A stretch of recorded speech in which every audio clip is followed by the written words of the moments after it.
Absolutely beautiful night for football, and the Bombers fans came out to play on a Thursday night. The Winnipeg Blue Bombers came out to play on a Thursday night as well. What's up, everybody? Welcome around the bonfire. It's game day after dark. We are live. You can always find us BonfireSports.ca for listening to the podcast afterwards. Thank you. Head over to YouTube. Appreciate that a lot. And appreciate you subscribing on those channels as well. Was this game ever in doubt for you out there? Let me know in the live chat. See everybody in there right now. JW Bartel, Kabilas, Friesen, Didi Van Gogh. Are you new to the live chat? Maybe just a new profile picture, new profile name, not sure. Matthew Lane and Hyman and Miller, RP Dids. Am I getting that right? Vaval is awesome. Special teams have 180'd this year. I absolutely agree. You know who else is, well, maybe not 180'd, but wildly improved this year? Zach Collaros. He's got 5 touchdowns thrown, 1 running as well. We'll get into that a little bit later, as well as many, many more highlights here on the show. Last year, he had 17 touchdown passes. This year, he's got 5 through 2 games. And in those 2 games, he has been efficient. Some people criticizing his accuracy and arm strength in BC last week. I had a feeling. By the way, the Bombers cover. You're welcome. If you caught us on the pregame show, Game Day Winnipeg, Chris WALBY'S, myself. Jay Miller says 12 straight dubs for Zach against the Elks.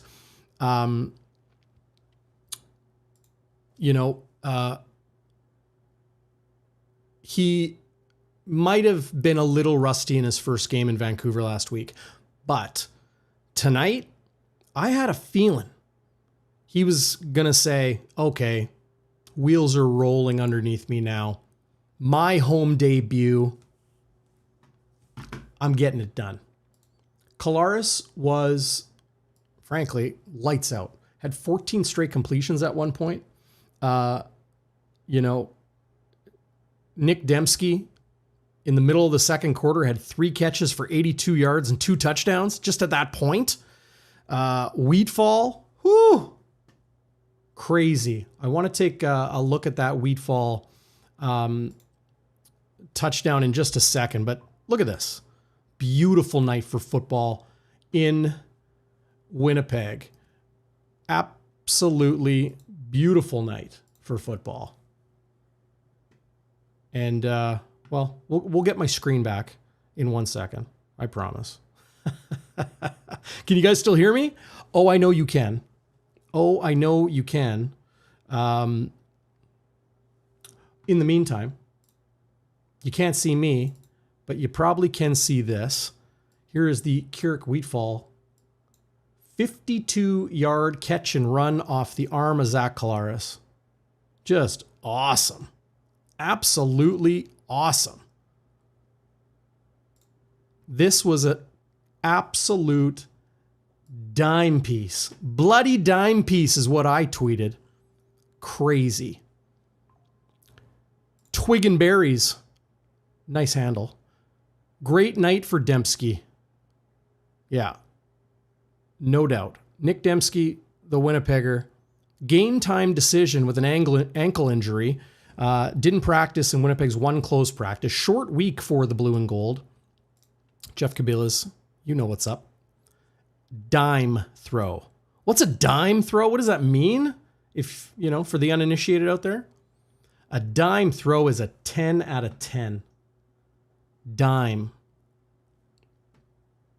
There's 𝘎𝙤𝙤𝙧𝙚 Wheatfall, who, I'll tell you what, this dude has what? What did he have tonight? 62 yards. He's had over 100 in the first 2 games, and he puts up 62 tonight. That was awesome. How about we take another look at that throw? Oh, yeah. Beautiful. Beautiful. I'm going to do my best here to get my camera fixed. This is hilarious. I'm going to be able to do it. Just give me 1 second, guys. But hit up the live chat. We are going to get into WALBY'S Warrior, Westwood wide to the right. We'll get into the Happy Honker Award, the Bonfire Burning Point, and your game balls.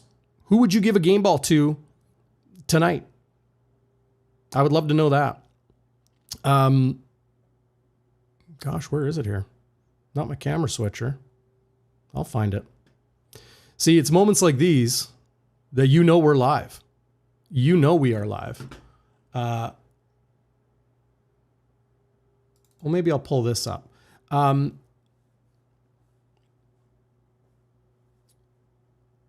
the fourth quarter, the Winnipeg Blue Bombers just shut down the Elks with a final possession that essentially ended the game. And they killed the final moments when they were up by 10.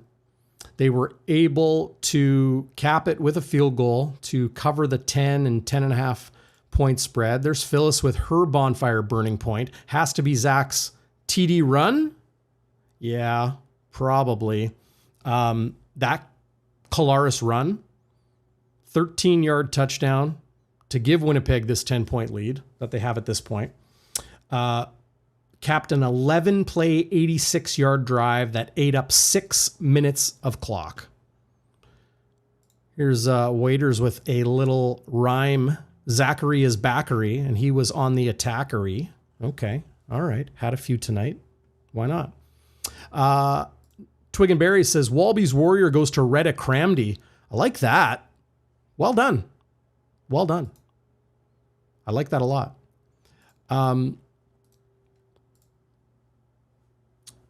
We'll see if I can... still trying to find my my camera, guys. So forgive me. JFS checking in. We're not talking about Tony Jones enough, DB. Winnipeg Free Press Blue Bombers beat reporter who was live on the scene in Vancouver last week, off tonight, as it was our good friends Jeff Hamilton and Taylor Allen covering the game for the Freep tonight. But JFS says, we're not talking about Tony Jones enough. He has been so good, stabilizing peace in the middle of that Blue Bombers defense. Of course, the Bombers may face Adam Bighill and the Calgary Stampeders next week. That's in Cowtown, by the way. Then the Bombers are on a bye. Then they're going to play Calgary again. See, Phyllis is all over it. I bet you she's already hit the thumbs up too. Peterson gets a game ball from her. Crypto Simplified. Amazing handle for not being a bot. Even a bot-like profile pic on the YouTube. Hey, what's up, Crypto Simplified? Stern's block on the Collaros touchdown run was gold. Yeah, blue and gold. Friesen, being the chippy one that he is. Comet gets his WALBY'S Warrior tonight. I don't know why. Demski playing hard on the bad ankle. Yeah, I'll give you a WALBY'S Warrior for that WALBY'S Warrior nod comment. I like it. I like it a lot. Here we go. Here we go. Are we able to bring it back? What's up, everybody? I lost my camera there for a little bit, but we got it back. And that's good. That's real good. I'm glad. I don't know if you are. Maybe not. Fixed my lighting this week. You guys like the feel, the look and feel? Got the bonfire burning. And the new Bonfire Lab, the new studios here in sunny St. James on a beautiful summer night. Slowly coming together. Slowly coming together after a winter move. Look, is this the bonfire burning point? This might be the bonfire burning point tonight. Schnitzy's going to pop in soon. He was at the game. I was at the game. I left a tad early, as I always do, to get home to see all you fine people in the live chat. Was this the highlight? Was this the bonfire burning point? Got to bring it all the way back. It deserves to be seen in its entirety. 2nd and 9 on the Edmonton 14. They bring it at Collaros. And you'll see on the replay on the kind of what I like to call the video game cam, and that's, the camera behind the quarterback on the, the wire cam, that sort of thing. Niles Morgan, Elks linebacker, spying Zach Collaros. And he gets him to absolutely miss tackle. The quarterback makes the linebacker miss. The middle linebacker, 45, Niles Morgan. Collaros gets into the end zone for his first rushing touchdown of the season, his 6th TD of the season, first on the ground. He's got 5 through the air, 2 last week in Vancouver, 3 more tonight off his arm. And let's pull up the stats, because that's what we do here on Game Day After Dark. We got you covered top to bottom. Zach Collaros went 25 of 30.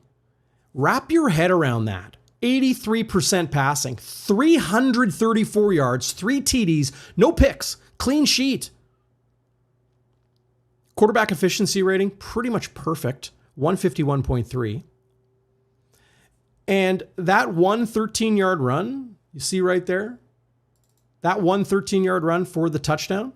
Let's scroll up to Edmonton's offensive stats. Trey Ford, 6 yards rushing. Would you have thought Collaros would outthrow Trey Ford? Yes. Out complete percentage him? Yes. Out touchdown throw him? Probably. Would you think he would outrush him?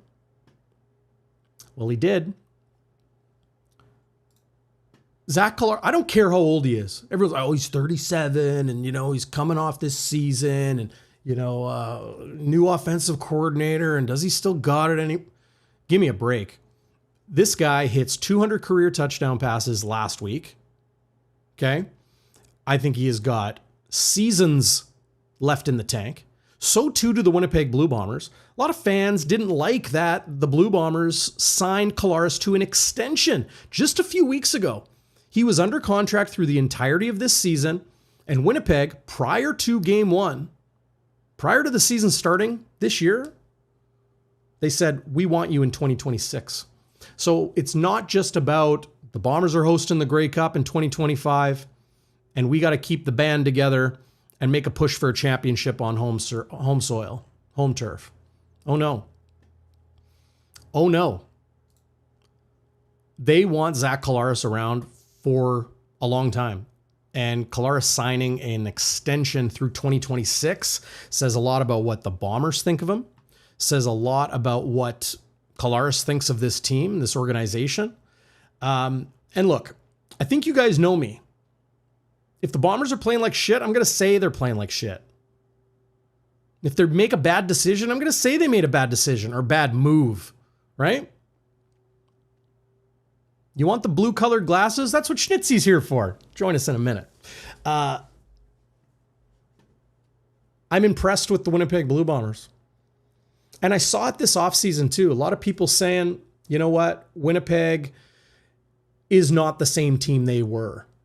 Stanley Bryant's getting old and Pat Neufeld's getting too old. And Adam Bighill, they're moving on from him. And Willie Jefferson, or his best years behind him. And, they lose this guy and they lose that. They lose Kenny Lawler and they lose Drew Wolotarski and they lose, Brandon Alexander. Well, he's retired, right? Doesn't matter, man. Winnipeg knows how to restock the cupboards like a mother of 8 feeding her family. Did you drop a tin in the bin? I did. Real easy. If you head to my Twitter, you'll see the Pure Later Tackle Hunger. There's a link right in there. You'll find it in the Blue Bombers Twitter feed as well. I'm sure you can find it on their website or wherever you need to go. 2 in 5 children in Manitoba are food insecure. That's crazy, man. if you have the ability to give some food to Manitoba Harvest Manitoba, do it. Do it. Physical health, mental health, so critical on having calories and healthy calories in your body in the morning and not going to bed with an empty stomach. I will get off my soapbox for that, but a worthy cause. And I think it was 80,000 pounds of food they got from Bombers fans at Princess Auto Stadium last year. We can do even more. We can do even more. What's going on, Dan Jets fan? Great to see you. You going to be down at Iceplex for development camp? Starts this weekend? Starts Monday? Starts Monday. I'll be down there for NHL.com. Oh, yeah. Wheatfall must be near the top of the list for receiving yards. Yeah, I might pull that up. Did we get a good look at the numbers tonight? I know we saw Zach Collaros' numbers, but here are the receiving numbers tonight, because really, they didn't run the ball a lot. Peterson, nice average, 5.4, 65 on the ground. Okay, we'll take it. Quentin Cooley had 4 touches. Did he have a catch? He had 2 catches. Okay, so he had 6 touches. 4 takes between the tackles. 4.8 yards per carry. They both had nice little rips, 15 yards, 13 yards. That's the large, Schnitzy likes to call it, long runs. But Peterson, 2 runs of 10 plus yards. He was great. He was great running the football again. Marshall Ferguson, TSN, of course, and also CFL.ca. He has got Peterson in the front runners, the early front runners for most outstanding Canadian in the CFL this year. The receiving yards, and look, we got lots more highlights to get to. We're going to see the offense, the defense, the special teams. We're going to talk more about Trey Vaval, budding star, stud, dog. Choose your adjective to describe the guy. Stud. Absolutely nuts. We're going to see all of those highlights here on Game Day After Dark on Bonfire Sports. But just want to show you this, okay? We know Collaros was dealing tonight, dropping dimes. Schoen, 6 catches on 6 targets. Demski, 5 catches on 7 targets. I mentioned he had the 2 TDs, 3 catches and 82 yards and 2 TDs in the first quarter and a bit of this game. Wheatfall took some deep shots, so he didn't pull in everything, but he had 3 for 62, averaging almost 21 yards per catch. 2 second down conversions. Schoen, being the dude he is, street dog, as his dad likes to say. Be a street dog. Go get your food. Go eat. Be a street dog. Go steal your meal. Love that attitude. Clercius with a really nice catch and run tonight. He had 22 yak yards. Do I got that there? Yeah. 22 yak yards. And Jarrett Stearns, just the 2 catches on 2 targets. But those were key. Both second down conversions, as you see right there on your screen. I like that. Real nice pickup in free agency from the Saskatchewan Roughriders. You guys want to see more highlights? Hit up the live chat. Let me know what you want to see. What do I got here? I wish you could see this. I've got probably 8 highlights from each quarter. Probably 10 or 12 from the third quarter, which was a big one. We were talking about Nick Demski. A lot of people talking about Nick Demski, being a beast tonight. Do you like this? Whew. Franchise receiving yards. Nick Demski approaching Darvin Adams. Now, this was a graphic in the first quarter. So I know he had, he had 82 of his 97 early in the game. So he's a little bit closer to Darvin Adams. Little bit closer. But that's nuts. Demski's balling. He ain't looking old. New father, growing family. Joe Pop, James Murphy, Milt Stiegel. There's your 3-2-1 atop the Bombers franchise all-time history. I wouldn't be surprised if Demski got into, well, he'll get into the top 10. There's no doubt about that. You might even get into the top 5. I think he can hit 6,000, 7,000 yards. He's got lots left. And as long as Zach Collaros is around, heck yeah. Lemon Straws with a great point. Trey Ford played really well tonight. He really did. I feel like the start the Elks had put some like, whoa, hold up. Here come the Elks. Put a little bit of uneasy feeling in some Bombers fans. I wouldn't say maybe in howdy Dallas. How are you? Howdy cowfolk. He put some nerves in people. Jordan Maksimic, Edmonton's offensive coordinator, really, really good offensive coordinator. Was with the BC Lions the last number of years. What he did with Nathan Rourke, what he did with a very different style quarterback in Vernon Adams Jr. Give them some time to acclimate. They're going to get it together. I understand Edmonton is winless this season. They played a good football game. This was a tie football game late, pretty late, until Winnipeg just said, we're not going to let you push us around in our own house. Speaking of late, here's a highlight. Let's take a look at this one. Early in the third quarter, early in the second half, Winnipeg leading by 10, and pardon me, guys. I'll get rid of that. Demski. We'll bring that back for you. The Edmonton Elks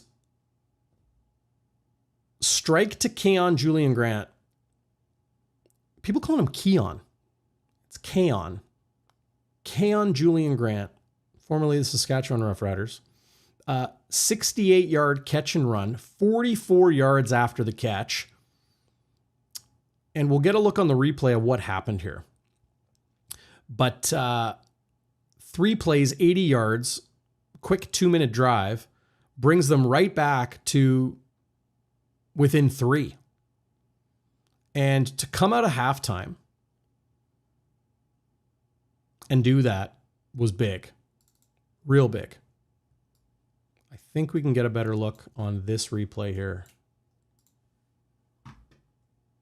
There he is, Keon Julian Grant. Wider shot of the Bombers defense on this bust.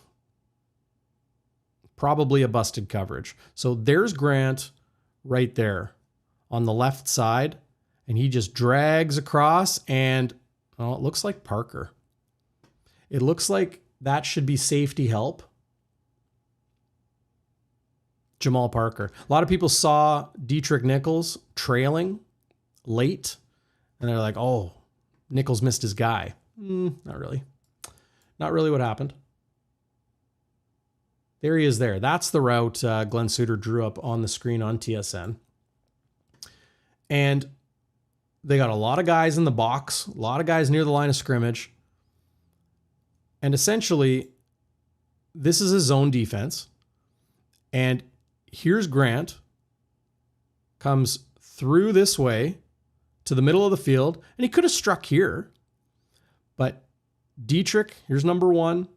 He's responsible for this guy and this spot on the field. Here is, that would be Terrell Bonds, I believe. Yes. He's responsible for this player, this part of the field. And here's the safety who essentially has to assess everything. This is a deep quarters essentially, or a deep third. Quarters being 4 guys. They each have a quarter of the field. Or here's 3 of them. So deep thirds and safety deep. I don't know what you want to call it. I'm no expert, but I do know what I'm looking at. I do know a zone defense. And this cross with number 11, Keon Julian Grant, starting here in the inside slot, dragging across the field. You got Bonds. You got Parker, who should be watching for him, but it appears, based on body language, especially Parker, right at the top of the P of the Princess Auto, that's your safety, Jamal Parker, who's been outstanding this year, by the way, I thought he got robbed in your CFL top performers, PFF, Pro Football Focus, whatever it is. He was all over the field. A pick, a scoop and score, a great pass defense, a bunch of tackles as a safety. Pretty dang good game in Vancouver. But they just let Grant go wide open in this space. And maybe Bonds is supposed to break off. Maybe Parker is supposed to break off. But they realize it pretty quickly. Oh, snap. I already swore twice in the early part of the show here, so I'll stop. It is game day after dark, though. We can get a little bit spicy here on the post game. Big moment for the Edmonton Elks to get within a field goal of the Blue Bombers. Edmonton's next possession. Take a look at this one. I got that. There we go. Edmonton's next possession. Winnipeg does a real nice job. This is Marquise Bridges, who second year with the Bombers, first year as a starter, just clean defense. He doesn't turn his head. He doesn't look at the quarterback. That's okay. A lot of people say, oh, you got to look back to the ball. Not always. Sometimes you can just read the receiver's eyes and go up and get your hand in there, right? You can defend the player. You don't always have to defend the ball. Good pressure from Willie to get to Trey Ford. We'll have a little bit more of a look at Willie Jefferson's work tonight. Still so good. And yeah, I get it. You know, catchable ball, doesn't do a great job catching it. But because Bridges is right there, a lot of people say, well, like Bridges didn't do anything here. That is all legal hand fighting, and it's too much for Dunbar. It's a very talented receiver, by the way. It's too much for Dunbar to position his body and handle that. So just getting a text message here from Zeno, the man with the plan down at Princess Auto Stadium. He's going to send us some post-game reaction from the Blue Bombers locker room following their 13-point win tonight, 36-23 to move to 3-0 on the season. Snack Bites Pete. Hang on to those pearls, pal. Hang on to those pearls. Phyllis, you know, they always say like, oh, you don't want to swear around the ladies. Well, Phyllis doesn't mind. Thanks, Phyllis. Appreciate that. John Elliott back in the live chat. What's going on? Collaros getting John's WALBY'S Warrior. After dark, no holds barred. Okay. Well, you coming over? We got to wrestle? No holds barred? I've been giving Cabillas a hard time the last few weeks. You got it. Hey, you know. Real nice play here from Evan Holm. The pick he made in Vancouver last week was insane. Insane athleticism. And he does it again tonight. This was negated by penalty. It ended up being an accidental pass interference, but I want to show it so people can see what an accidental pass interference is. So we'll get a nice replay on this as well. But Holm didn't have a pick all of last season. He nearly has his second of 2025. The Unforgiven, I think that's your handle. Willie got a sack at his age. He still has it. Did you see Willie J in the Grey Cup? Good God. That might have been the best game of his career. And I mean it. That might have been the best game of his career. Here's the replay of accidental pass interference. Keon Julian Grant, who he was busy. He was busy. What did he have tonight? 8 targets, 5 catches, 115 yards to lead the Elks in receiving by 60 yards more than Stephen Dunbar's 55. But you see how their feet get tied up? That's accidental pass interference. So what does that mean? Like, yeah, it's accidental and it's pass interference, but what does it actually mean? Well, normally pass interference would be automatic first down at the spot of the foul, right? Well, a newer rule in the CFL. I don't know if it's new this year or new last year. This is a 10-yard penalty from the original line of scrimmage. So it's not so punitive. There's your word of the night. Not so, punitive to the team because it's accidental pass interference.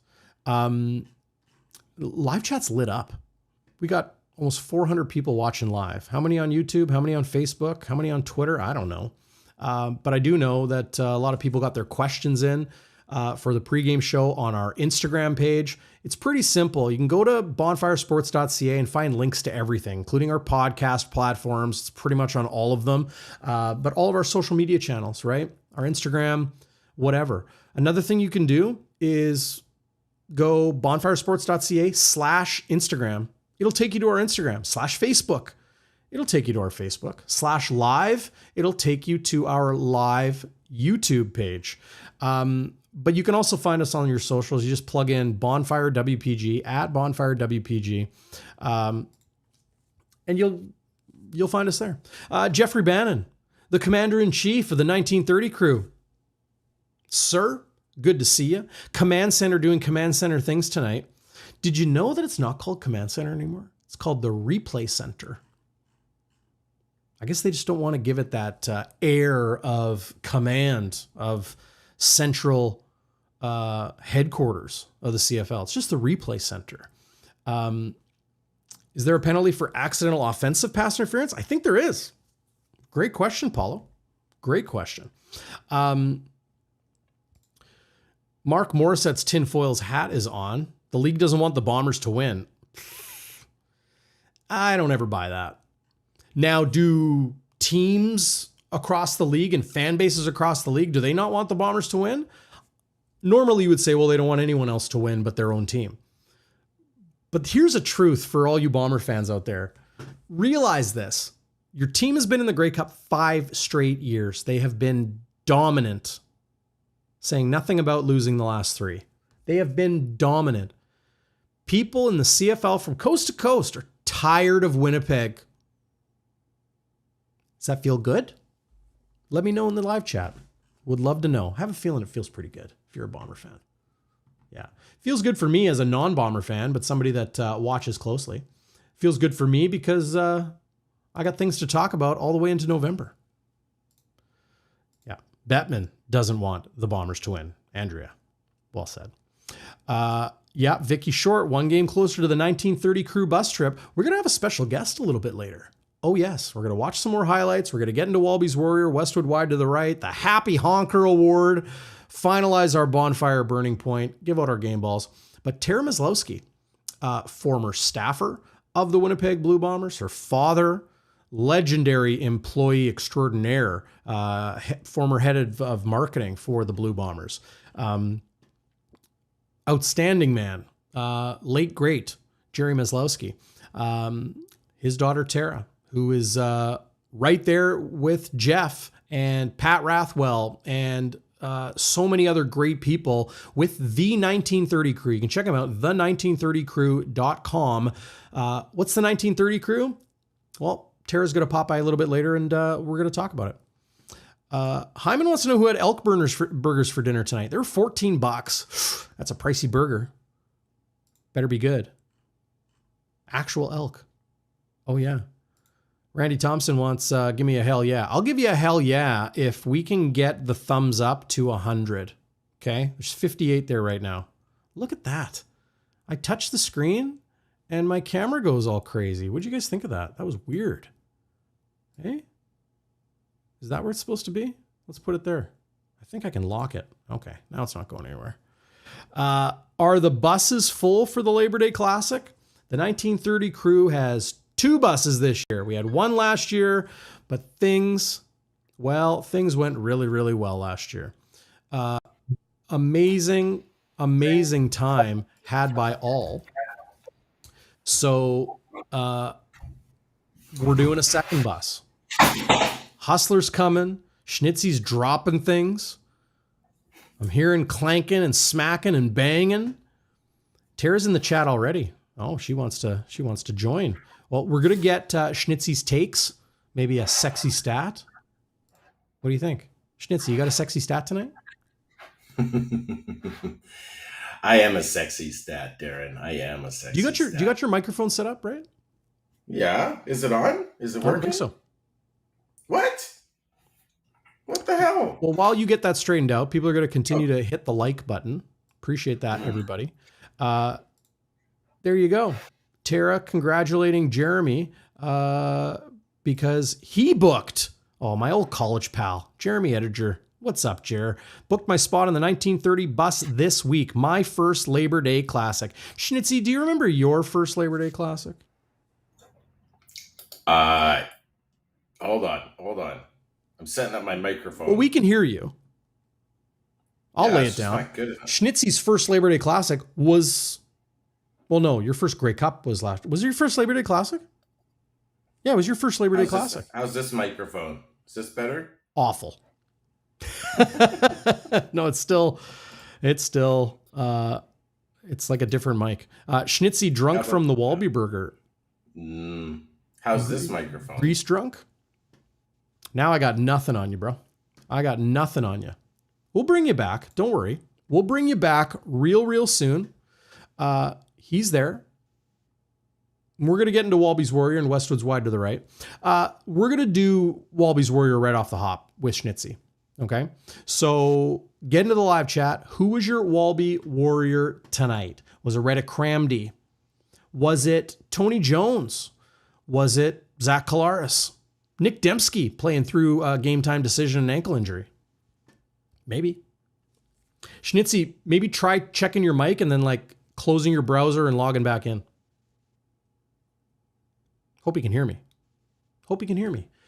In the meantime, here's a guy that could win WALBY'S Warrior. Little bit unheralded, this dude. Okay. This is the Bombers special teams. Okay. This is the opening kickoff of the second half. He wears number 49. Not a lot of people talk about him. This guy is a friggin' dog. Beast. Freak on the specials. Absolutely lights out. This is Michael Ayers, who joined the Bombers last year. Bat out of hell. Gunner down the field and making tackles like that. Watch it again. This dude is a killer. I used to call Mike Miller the killer. Well, now Mike Miller, who's right there congratulating Michael Ayers, you just saw on your screen. Unblocked. Whoops. But that's a lot harder than it looks, people. And that's one of the things, too, that people don't realize is such a great thing about the CFL. I had somebody telling me, like, wow, they're punting all the time. It's only 3 downs. If you don't watch special teams, if you don't appreciate special teams and how absolutely friggin' nuts these guys are throwing their bodies to complete reckless abandon, I don't think you appreciate football. I really don't. Special teams are awesome. Awesome. Dan Jets fan knows. It's like a freight train. It's like Dustin Bufflin coming down the sideboards in the offensive zone. Oof. Yeah, 47, Tanner Cadwallader. Well, here he is. He's right there on my screen. There's Tanner Cadwallader. Used to be Tanner Gaskill Cadwallader, hyphenated last name. Bombers draft pick a handful of years ago. Great special teamer. Can kind of do everything. Oh, Brandon Rodriguez. Ayers the Slayer. Ayers the Special Slayer. Love that. Dallas Pauls knows. Great hit. You gotta watch specials. Getting texts from Zeno. Still waiting for Schnitzy to jump back on. Maybe he's restarting his computer. That's probably the case. nothing up yet on the Blue Bombers post-game page here. Let me see if I can find it. Scrum recordings. Does he got him? He's got him. See, Zeno just didn't put him where I told him to. That's okay. That's okay. Well, look who's back. Schnitzy, how's your mic, buddy? Talk to me. Even though you're not on. I can hear you. I don't think I got you. Guys. Oh, I got you. How you doing, buddy? I'm in a new setup here. Our basement is being redone, so I'm in my wife's office. I got everything set up normally. I got the mic plugged in. I have no idea why it's not working, my friend. I apologize. That's okay. Something's working. You got like what microphone is working? Probably just on the studio display. Okay. I don't know. Something. Yeah, it's working. But I'm wearing the chain. Yeah. The Bombers won. Beautiful night for football, Schnitzy. Yeah, baby. What'd you think? Okay, this is going to be my WALBY'S or my Westwood's wide to the right. But aside from the fans, before the 3-minute warning in a tight game, doing the freaking wave, aside from that, the crowd was absolutely phenomenal. A Thursday night. Like, Thursday nights are tough, like, especially in Regina, not in Winnipeg. Not in Winnipeg, baby. We were sold out again. What is it? The 8th straight sellout? Just incredible. It was just like, I know people didn't come here to hear about my the crew I was with or anything, but it was a special night, Darrin. It was a special night because I took a friend of the show, Callum, all the way from the UK. He came to see his buddies here. He's a big fan of the Jets, and he took in his first game. We met the commissioner. Got a picture with the commissioner at a fan event. We met Wade Miller. We met Brandon Alexander, and then we took down the WALBY Burger, baby. Nice. Yeah, I'm not. Has anyone jump in on the chat if you guys have ever tried this WALBY burger? It is insane how big it is. It is just absolutely insane. Yeah, it's 6 patties on a giant bun with 4 giant smokies and 6 chicken fingers. Thank you, Volcano Man. Appreciate that. And fries, and as my English friend said, gherkins, which is their word for pickle. So yeah, we took that down. It was a few of us, myself, Callum's, Leslie, Rat River Rebel was there, friend of the bonfire. It was a great time. All sorts of people were there. Anyway. Easy to have a great time in a game like that. Entertaining from start to finish. The Elks came out blazing. The Bombers responded. Nick Demski, game time decision. And then, he's got 83 yards and 2 touchdowns on 3 catches in like the first quarter and a half. Nuts. Tico Napoli, before I get your response, Schnitzy, because I want to know your take on the game, obviously. Super chat from Tico Napoli, $20. First, Schnitzy's wife is 1 and out on Bonfire, and now sabotaging Schnitzy's mojo. No, she absolutely is not. She is empowering Schnitzy to have a beautiful new private Bonfire Studio B in Riverheads. Yeah. And on Hazeldale, right? 845 Hazeldale, baby. 845. I like this one, Bardo. Bomber fans, more fun than Jets fans. I'm sure you would agree with that, Schnitzy. Actually, I know you agree with that. But a perfect night for football. Absolutely gorgeous at Princess Auto Stadium. Entertaining game. Awesome. Absolutely awesome. You were in the stands, feeling the energy. How did you see that game go shake down? Well, it was an interesting game just in terms of different stanzas, right? There was the first one where the Bombers got out to a 10-point lead, 23-13, or actually 23-10 at half. And then, with Zach Collaros throwing for 232 yards in the first half there and 3 touchdowns. And then again, the offense really got stuck in the mud in another third quarter where they really couldn't get anything going.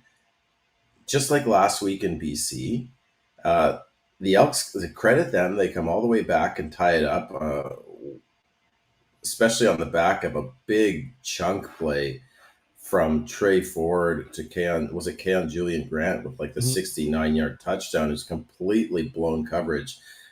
Just a note on that. That is the biggest blown coverage I've seen from this Bombers team, I would say, in like 6 or 7 years. I can't even think of the last time something like that happened. So it's disappointing to see, but it's so rare for this team to blow a coverage like that. So and we broke it down a little bit earlier and laid it all out and looked at Parker and looked at Bonds and looked at some of the reasons of why it might have happened. If you missed it earlier and you're watching out there, you can rewind.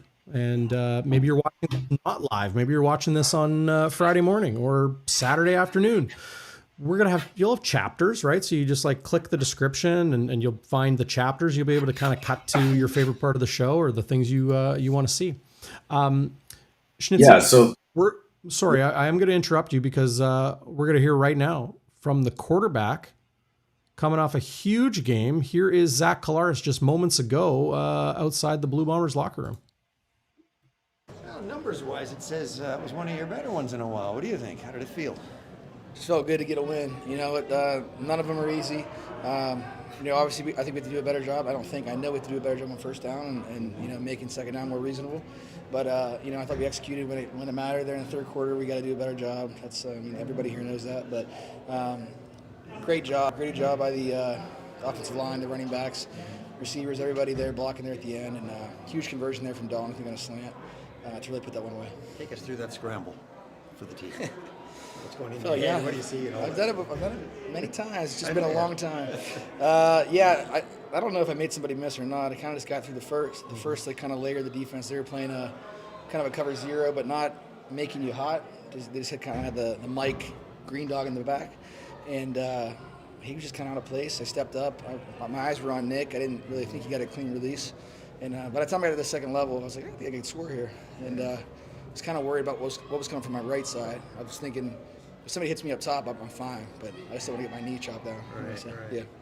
What's it feel like crossing that line then at that point? That's a big one. What, to cross that line? Yeah. Well, if my ball security was poor, it's just because I haven't ran the ball like that in a while, so I got to do a better job, obviously. But, anytime we get within, 4 or 5 yards, we're going to score a touchdown. So I just should have been thinking protect the football. Team's known for its balanced attack, and we look at that 300 passing yard as kind of like a benchmark for a good game for a quarterback. You almost hit that at halftime. Was there something you'd seen that you were going to attack this team deep early? I just thought we executed well. There's some stuff that we didn't get to that I thought were, good plays there, especially in the first down world. So we'll keep that in our back pocket for, weeks to come. But, again, just executing the play calls. Again, we did a great job. Offensive line, especially, of protecting me there when we were in the 2nd and 7 and 10 situations. And then guys did a good job. They were dropping into zones and did a good job of finding the holes and yakking for first downs, falling forward. Something we always talk about, getting into those 3rd and 1 situations, right? Because we're going to get the first down on that most of the time.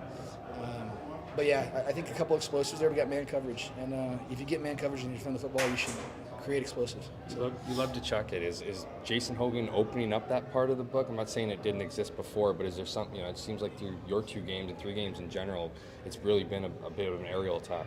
Yeah, he's given us some opportunities. He really has. And that's all we can ask for. Again, I tell him all the time, just trust us. We're gonna make it right. And I thought he did a really good job of mixing things up tonight.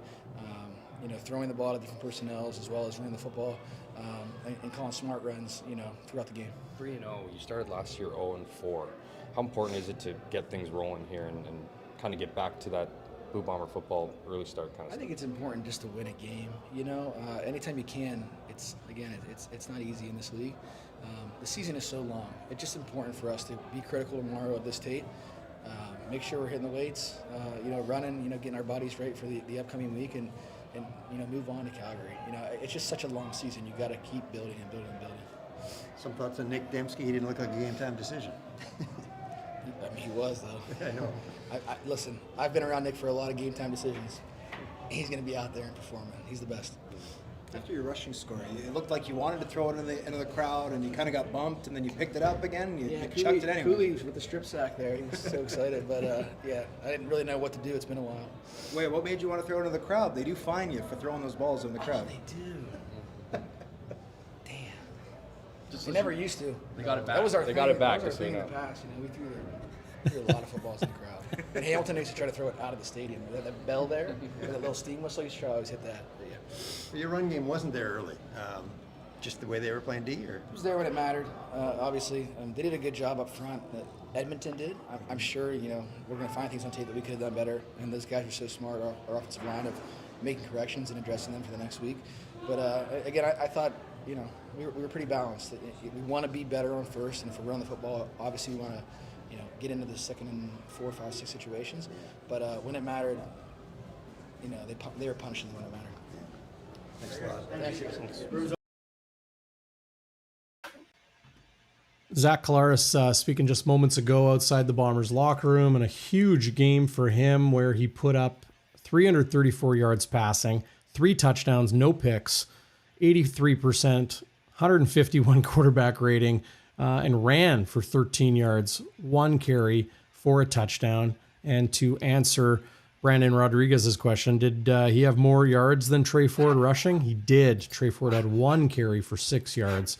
Collaros had with 13. Hilarious moment there. I think I was unmuted when I was laughing. He didn't know. He was like, oh, yeah, you get fined when you throw the ball into the crowd. Because that touchdown throw or that touchdown run, you can see it. Here, I'll pull it up here. And we'll take a look at it. That touchdown run, Schnitzy, when he scored.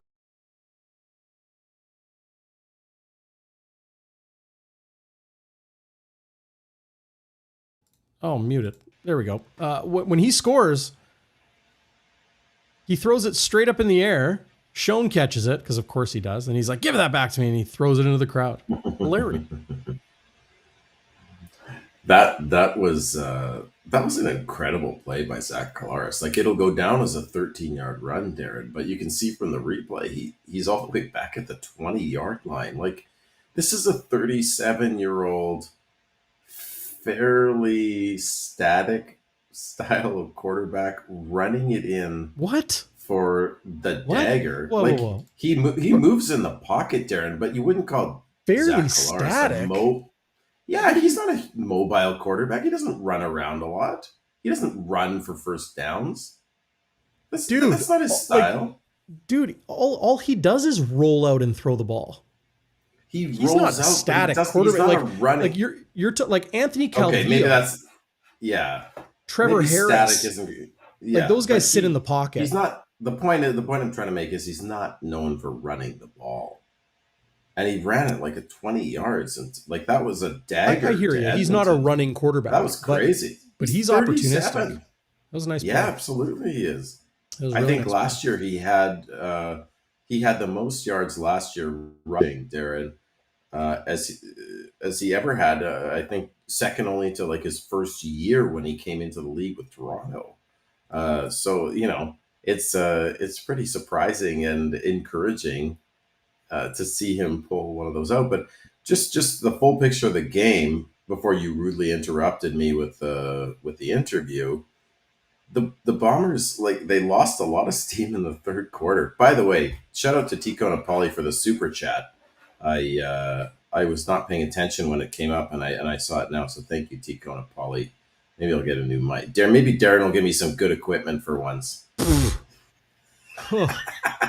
Wow. Anyway, Darrin, the Bombers got punched in the mouth. They're tied 23-23. It seems like the momentum shifts massively when in the third quarter, Jordan Younger calls like an all-out zero blitz, and Bonds appears to pick off the ball, setting up the Bombers on about the 20-yard line of Edmonton. That gets called back, and then the Bombers slowly but surely take over that game, and they get a field goal, they get a touchdown, they get another field goal, they cover the spread, thank God, because I put a lot of money down on that. I got it at 9.5, by the way.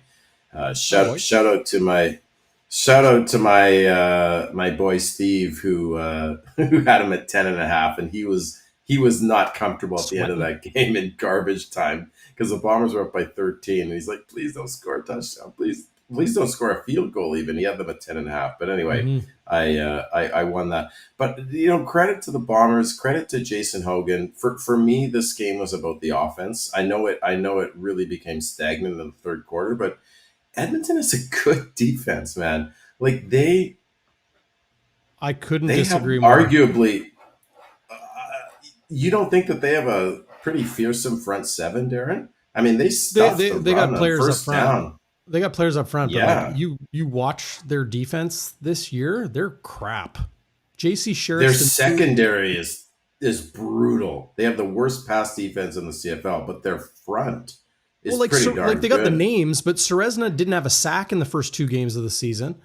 Well, he had one tonight. He had a tackle for a loss. Yeah. He finally had one. Brinkman had a tackle for Matthew Peterson's getting nothing on first down. Yeah, I'm sorry. I don't like the Elks defense at all. I think they're terrible. I don't like their defense in total, but I think their front and their run stopping tonight, especially on first down against the Bombers, was pretty elite. Like the Bombers were in a lot. They played well. They played better tonight, but yeah, their secondary has been Collaros diced them. Collaros. Oh, absolutely. Him. That's why I had him on my DraftKings fantasy team, man. Him and Wheatfall. Because the Bombers now have 7 explosion passes. That's passes over 30 yards. 5 of them have gone to Wheatfall. He diced that Demski 61-yard catch, Darrin. I believe it was the second touchdown pass. Or no, sorry, it was the third touchdown pass of the first half. Like that, credit Edmonton. That DB was right there and had a hand in it, and Demski just freaking stole it. He robbed him. That Demski coming in a bit hobbled to make a play like that was insane. Yeah. So I credit the Bombers offense tonight because they weren't getting a lot of production on first down throughout the entire game, maybe till the very end when it was kind of like the usual Brady Oliveira bully ball, except this time it was with Peterson. The Bombers, even though they were on tons of second and long, they were still 12 of 21 on second down, which is pretty good. Edmonton, not so good. That's your 60. That's my sexy stat. That's your sexy stat? Sexy stat. Yeah. 57%. I was just saying that was your 60-yard touchdown. Yeah. To Nick Demski. And you mentioned that the defender was there. What I see is a defender who's out of position and not making the play. I thought he had a hand in there. I think he was there. When I say out of position, I mean body position. I don't mean position on the field. He was right there, no question. But I think their defense stinks. I think it might be the worst in the league. Yeah, them or Hamilton, eh? Yeah. Here's maybe a better look at who was it? Okay, yeah. Logan Jr. So he's got, well, I don't know. He's got inside position on him. Demski beats him to the ball. He's kind of turned around, but he's turned around. He doesn't make a great play on the ball. I would say that for sure. Yeah, I don't think any of it is good. I really don't. I mean, I think he should have turned to his left. Instead, he's kind of playing receiver here. And the ball's right there above his head. But he doesn't make the play on the ball. He doesn't make the play on Demski. He blew it. Good night, Sally. They stink. Yeah. The defense Good night, stinks. Sally. That's a good replay because from where I saw it live, it looked like he had a hand right in Demski's face. But when you see it from that angle, you're right. I do have to keep in mind that you're in the building and the Jumbotron shows close-ups and all that. So I'm watching all these clips that Zeno's cutting and watching the TV broadcast and watching it live. And I hear you for sure. Go ahead. We have a special guest waiting in the green room, and I got rid of all of the green M&Ms. She's still not happy, so we better bring her out. Tara Maslowsky of the 1930 crew joining us. How are you, Tara? How's it going? Good. 1930, the1930crew.com is where people are going to go, but there's really nobody who can explain it all better than you, Tara. What is the 1930 crew, and why do Bombers fans need to know about it? The 1930 crew is definitely the place that you want to be to experience Labor Day in Regina. I know you guys were talking about your first Labor Days in Regina, and that made me think about when I begged my dad to go when I was like 12 years old. And I'm like, I want to party and I want to see what this is all about. And just seeing that atmosphere. And I mean, I know Bomber fans, you know what Labor Day is all about. It's the party of the weekend. So the 1930 crew was created by Jeffrey Bannon and Pat Rathwell, who you had mentioned. Jeffrey and I worked together at the football club, and that's kind of how we met Pat and built that connection. So they came to me and said, hey, this sounds crazy, but we want to start a bus tour. Can you help? Do you want to be involved? Let's do it. And of course, being a part of the football club for as long as I was, and with my dad working there and working with Jeffrey and getting to know Pat, it was a no-brainer. I said, absolutely, let's party and plan this and have a fun weekend. So the three of us sat down. We had contacted you guys to see if you wanted to be a part of it. We contacted Hustler to come on board to be a part of it, and just make it a big party. So the 1930 bus crew, we leave on the Saturday before the Labor Day weekend. The Saturday of Labor Day weekend. So 65 days today, actually, is when the 1930 crew departs. It's coming up quick. I know, 65 days. And it's just going to be an experience for the fans, by the fans. That's truly what we believe. We want everybody to bleed blue and gold together, have a good time. We leave early on the Saturday morning. We're going to feed you breakfast, send you off with some mimosas and orange juice, some butter ripple shots, some blue shots, Jello shots, whatever we can find. And then we get on the bus, we drive down to Brandon. We will stop in Brandon and meet up with a few other bus trips that are heading out. And then the Bombers also set up some merchandise, and the mascots and everything are there as well. And then we roll into Regina, and what we're doing this year is we are doing an exclusive barbecue VIP event for all of our 1930 crew members. So that'll happen on the Saturday night, early evening. So don't worry, you'll have lots of time to party the night away Saturday night. And then we're all kind of, we're welcome to do our own thing. We're going to kind of see where the night leads us and let everybody know where we're going to end up. And then, of course, Sunday being the big game. Sunday, we will head to Wayne's World, as I'm sure a lot of people know what Wayne's World is. This pregame tailgate. And then we will just enjoy the game. So the costs, as you're showing there, Darrin, everything is all inclusive. So in that pricing, the quad rooms, the double rooms, you get your accommodation, you get your game ticket, and it basically takes care of everything. So all we really need you to do is just show up, and we will take care of the rest. Yeah, the DoubleTree by Hilton, beautiful hotel, and I mean that, really, really nice, in the Queen City. I love that it's new this year. We're doing this barbecue and beer patio party on Saturday night, but you get fed Saturday morning, you get fed Sunday morning. You're gonna there's drinks and party favors and draws on the bus. I had, we had some bonfire gear that we gave away. And how about this? You can enter to win a free trip with the crew next year in 2026. I love that. Yes. We're coming back bigger and better this year. Last year we had 1 bus. This year we are at 2 buses, and actually we just tallied some numbers. We only have 20 spots left on the second bus.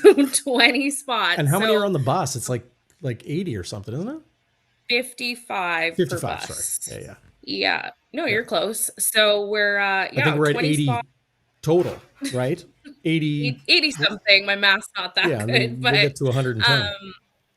For sure. Yeah. So we're almost there. I mean, it helps that the Bombers are doing their thing. And I mean, regardless if they are or they aren't, Labor Day is always such a fun weekend to just get a group of friends, get some of your best friends, bring whoever you want, and just have a good time with us. I mean, you guys were a hoot last year. We can't thank you enough for all you guys did to come on board.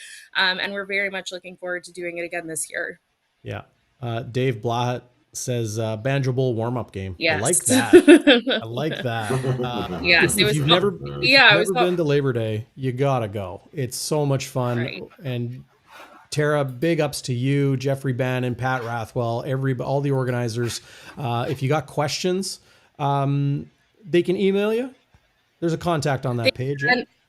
Yeah, we can contact us via website or our social media is just the 1930 crew. You can send us a message, send us an email. We'd be happy to answer any questions.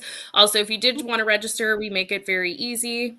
Hey, Coach O'Shea. Hey, Coach. How's it there going? We go. There's your contact. And there's Tara. She'll answer your call. That's me. Yeah, just send us a message. And if you do want to register, we make it super easy. You can do it right on the website, fill out a registration form, send e-transfer for payment, or I can give you a call with credit card. We're super flexible with payment plans and stuff. So again, it's for the fans, by the fans. We want it to be a fan experience like no other, and just kind of have that, intimate bond with the 1930 crew of us kind of, being complete strangers with one another, but everybody coming together to just have a good weekend and party and watch the Bombers win. Not strangers by the end of the trip. Schnitzy, I'll let you have the final word while Tara joins us here, because you'd never been to Labor Day. You'd never been on a bus trip to Regina.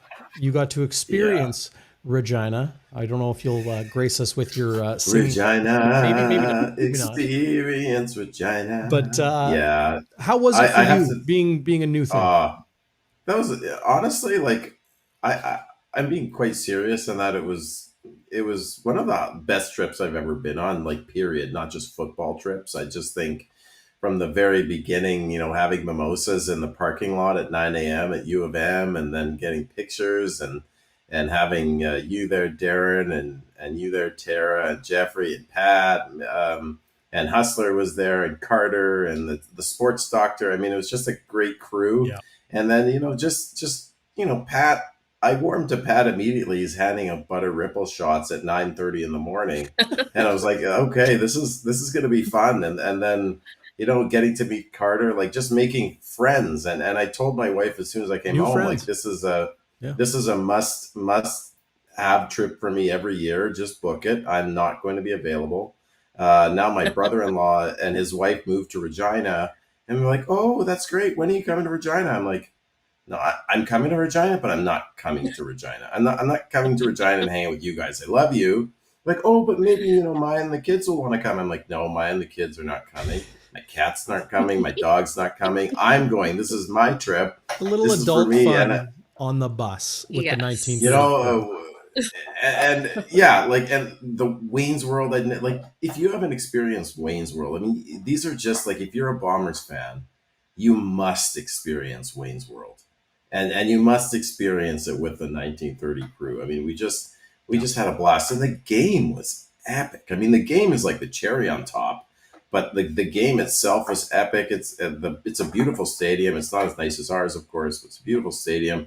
We went the night before, the Bombers took over Crave Kitchen and Bar in downtown Regina, and you got to meet Wade Miller, and Derek Taylor was there. Paul LaPolice was there. I mean, it was just right? Yeah, and they're all, as you know, as CFL fans, these are accessible people, right? They're nice. They shake your hand. They're interested in you. They're accessible, and I just had the time of my life. So I am absolutely jacked. I can't believe it's only 65 days away.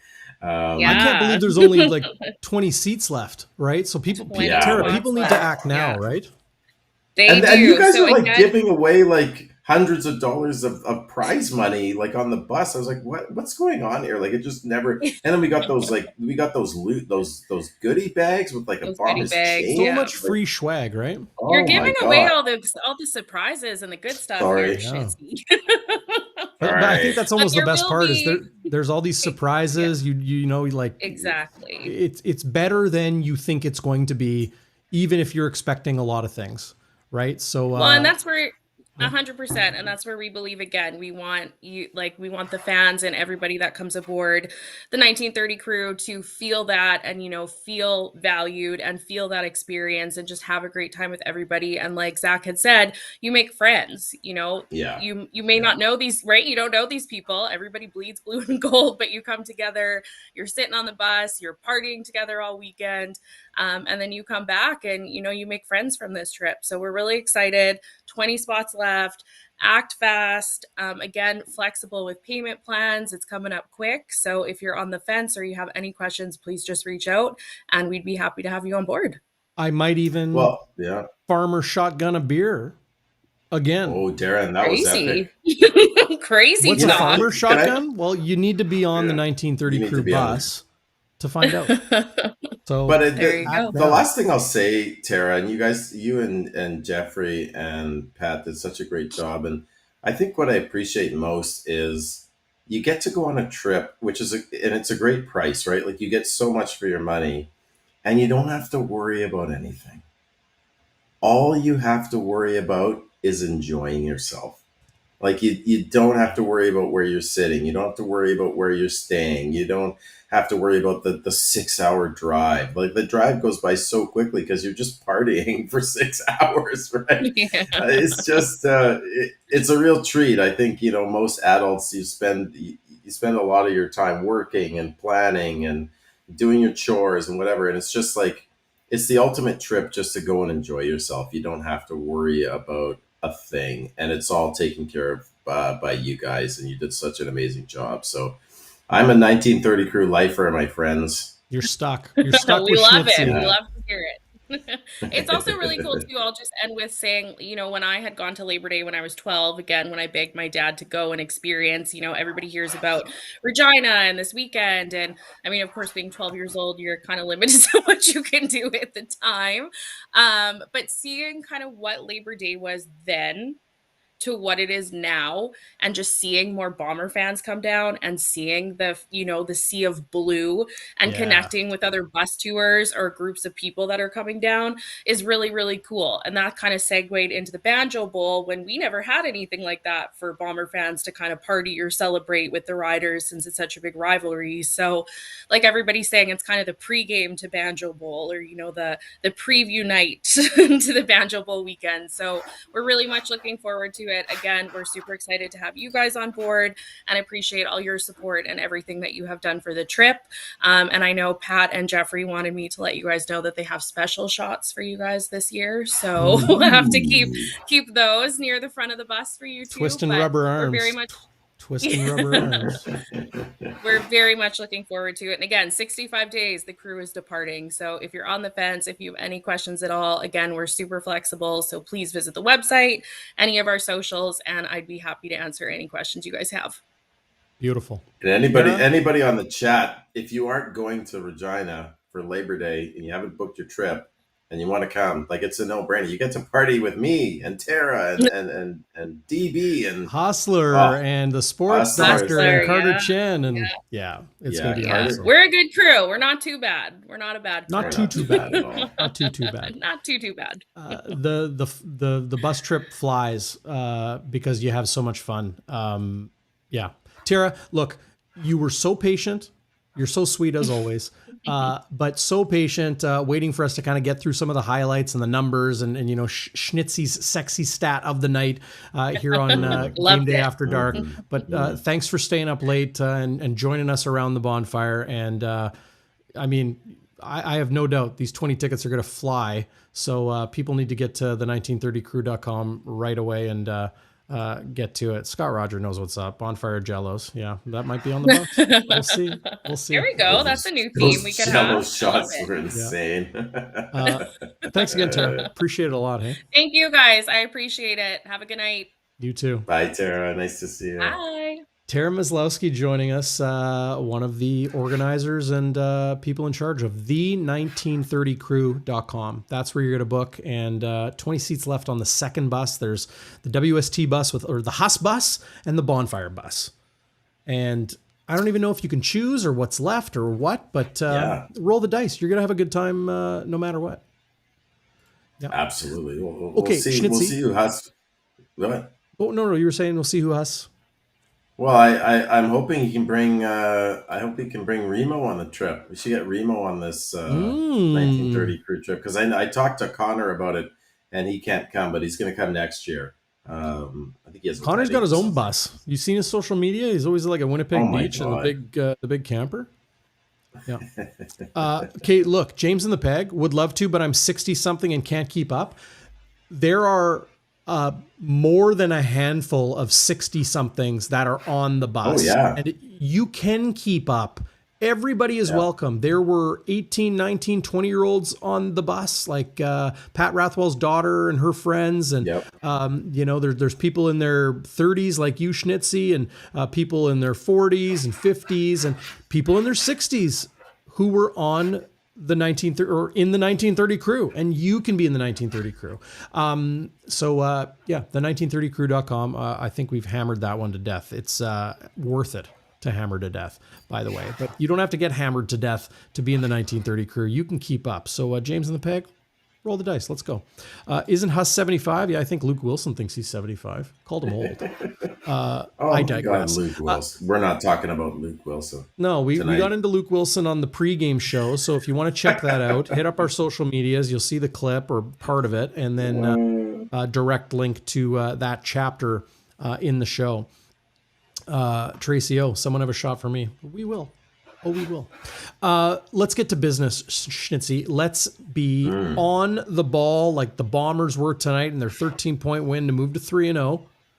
Okay, let's get into WALBY'S Warrior. We'll move to Westwood wide to the right. We will hammer out our Bonfire Burning Point. Our Happy Honker Award, I'm looking forward to so much. Do you know why? Because I get to play that. And then we'll hand out our game balls and continue to get into some video highlights here on Game Day After Dark in the postgame show. Yeah, Who's baby. your warrior? Love it. Who's my warrior tonight? That's an easy one for me, Darrin. You know, last week you had a great warrior, and it was someone who had come back from a catastrophic injury in training camp in Jamal Parker last week and just had a hell of a game. You know, he had a fumble recovery, a touchdown on defense, a bunch of pass breakups. But for me, the warrior is kind of in the same vein for this game. A guy who had a knee injury last year, missed most of the season. And then tonight, what does he do? He is 6 for 6, catches all 6 passes for 75 yards. Shout out if you took the over on Schoen. I know Remo did. And he had 4 second down conversions. And that is Dalton Schoen. Street dog, they call him, Schoen. Okay. It was so nice to see him back into form. He got 18 yak yards tonight, Darrin. He had a long or a large of 23. I just thought he hasn't caught that, 60, 70 yard bomb yet. He had a great catch last week for a touchdown. But I thought, just to come in back off that injury and to be absolutely clutch tonight. Yeah. On second down and to catch everything his way and breaking a few tackles, getting some key first downs for the Bombers. Yeah. Especially in that fourth quarter when the Bombers started marching again. I thought he was an absolute warrior, or the ultimate warrior. Oh, shaking the ropes. Winnipeg put together, what was it, like 8-play drive, caps in a field goal to cover the spread and make it 36-23. Everybody was involved in this one. The O-line did a great job when they needed to, and that was late in the game. Play that clip again, though. Sorry to interrupt, Darrin, but can I talk quickly about Kevin Clercius? Sure. Because this play was only for about 4 yards. Yep. But the athleticism he shows, especially for a big man, like he could have been dropped for a loss of like 5 or 6 yards. Look at the way he's a big dude. Look at the way he sort of keeps himself low to the ground and turns the corner there and avoids the tackle for a loss. I think it a 2nd and 7. Yeah, like I think I love 𝘎𝙤𝙧𝙚𝙧𝙩. He's a fan favorite, great guy, great for Winnipeg, and it was sad to see him go. But if you want to be a dynasty, which is what the Bombers are trying to be, 3-6 would be a dynasty in my opinion. And you're trying to infuse the team with young blood, with young talent, you have to make those tough decisions. And it's sad and it sucks for Drew, and he's injured. Unfortunately, I haven't seen him in Hamilton yet. But Kevin Clercius, in my opinion, is an upgrade. I think he's a good possession receiver, but he can also beat you deep. And we saw that today with that 45-yard bomb from Collaros, which I thought was Collaros' best throw of the night. It was almost like a sidearm dart. Yeah. And Clercius goes up and gets it. You saw last year. Last year he caught one in the nice. Last year he caught a corner route in the corner of the end zone. That's just something you didn't really see from 𝘎𝙤𝙧𝙚𝙧𝙚. 𝘎𝙤𝙧𝙚 was a great possession receiver, and the odd time he had an explosion. And in his prime, he was really good. But I think the upside of a guy like Clercius is pretty good, and I'm excited to see what he can do. You know, that's the Z, right, Darrin? Like the wide Canadian side on of the wide field, side, yeah. But like the hash marks have kind of come in, so that wide side of the field is much more involved now. Yeah, that's fair, but it's usually kind of an afterthought. There's usually 1 or 2 balls thrown their way on second down when the DB is playing off a little bit. But Clercius, I think, is a weapon. I think he's a threat. And if he gets going too, like he had 53 yards tonight, 22 yak yards. It's just, I'll just finish by saying, if you can get him going too, along with Schoen and Demski and Wheatfall, and Stearns had a couple more catches this week than last, I think you're laughing if you're the Bombers offense and Jason Hogan. I've been giving Jeff Cabillas a hard time for like a month. I must have watched the wrong game if Schoen didn't do anything tonight. Cabillas. 4 second down. What are you talking about? 4 second down conversions. That's double anyone else on the team. 6 catches on 6 targets. He averaged 12.5 yards per catch. He had a large... I just love that, Schnitzy. I can't believe I said that. The stuff that comes out of my... It's amazing. No. I love it. Had a large gain of 23. And, one day I'm going to be talking to someone with the CFL stats department, and they're going to be like, LG, that's the large gain. The large. Long of 23, however you want to say it. Schoen was dang good. Yeah. And like we're seeing it now, like I should say again, we're seeing that chemistry he has with Zach Collaros. 6 catches on 6 targets, 75 yards, 4 second down conversions. 4 of his 6 catches moved the chains. I know we didn't have the big play, the touchdown, the big yak yard, take off or whatever down the field like he has done before. But he was really good. And Matt Neal says, shout out to the new OC. It's Jason Hogan. Yeah, have really liked the offensive game plan so far, says Matt. Thanks for joining us in the live chat, Matt. Jason Hogan is using what he has seen as an offensive assistant for the last 3-4 years here in Winnipeg. This isn't a new team to him. He's been here a long time. He knows how the offensive line performs. He knows how they play physical. He knows how effective the run game is and the ball control game. He knows Zach Collaros' strengths. He knows the chemistry between Collaros and Demski, Collaros and Schoen. He knows what works. Yeah. You know? And nice balance to the offense too, right? Like there's 30 pass attempts from Collaros, 20 rushing attempts, right? Really, really nice balance. Yeah. And Edmonton, as we were talking about before, Darrin, was really stuffing the run on first down, and the Bombers really struggled on first down last week. Well, when they needed to grind out the clock at the end, you saw that running game come alive with Peterson ripping off 15 yards and 13 yards and 10 yards, and Cooley had a 13-yard gain there. So, he mixed it up effectively. He even left Strebler.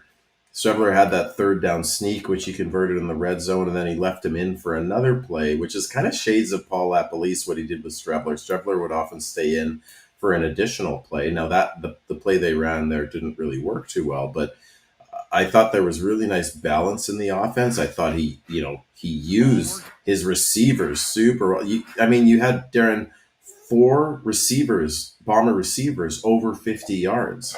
Mm-hmm. That is incredible. Like, you make a defense that's not very good in the first place have to defend the entire field like that. They get 3 30-yard passes, 3 30-yard explosion passes. It's a tough offense to stop, even though they sputtered in that third quarter.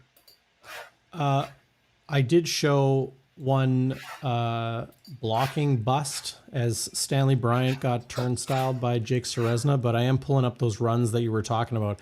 This one was... You want to know what a seam run is? That's what that is. It's like you open a brand new book right in the middle, like a brand new thick book, like what I did in university. I would open it once. It was a perfect seam right down the middle, and never open it again. This was Matty Peterson. I was talking to Matthew Peterson. I'm like, is it Matty, Matthew? He's like, all of them. I don't care. I'm going to call him Matty Peets.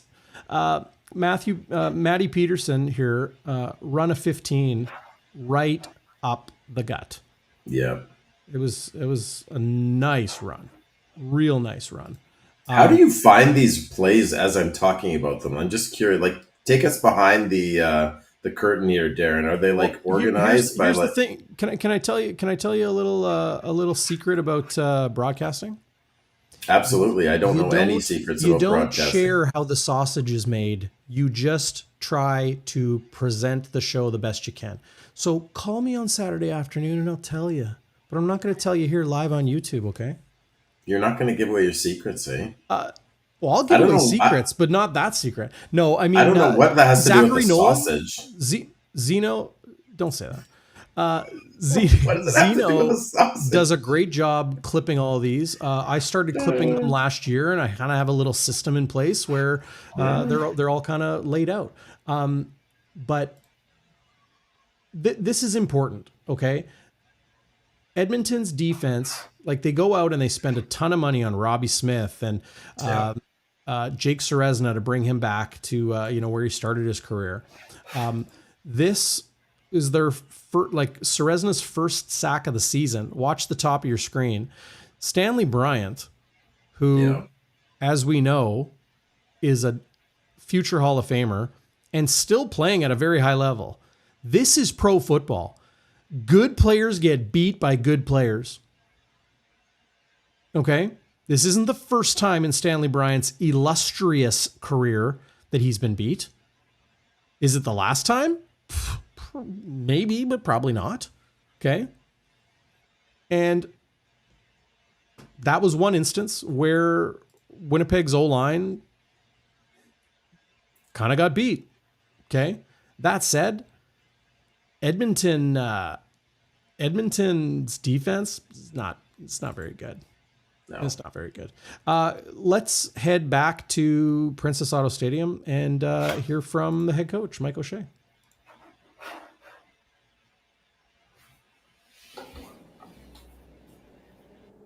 Pretty good. I thought at different parts of the game,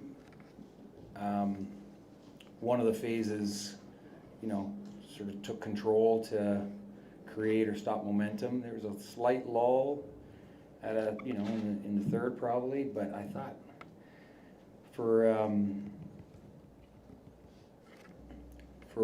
coming together at this point in the season, having a 3-phase game where, like I said, at certain points each phase took their turn, making it work for the team, which is pretty pleasing.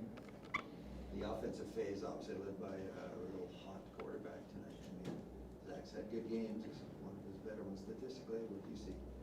Yeah, he was good. I thought he stood in there and delivered. Made good decisions, and thought the receivers did a nice job and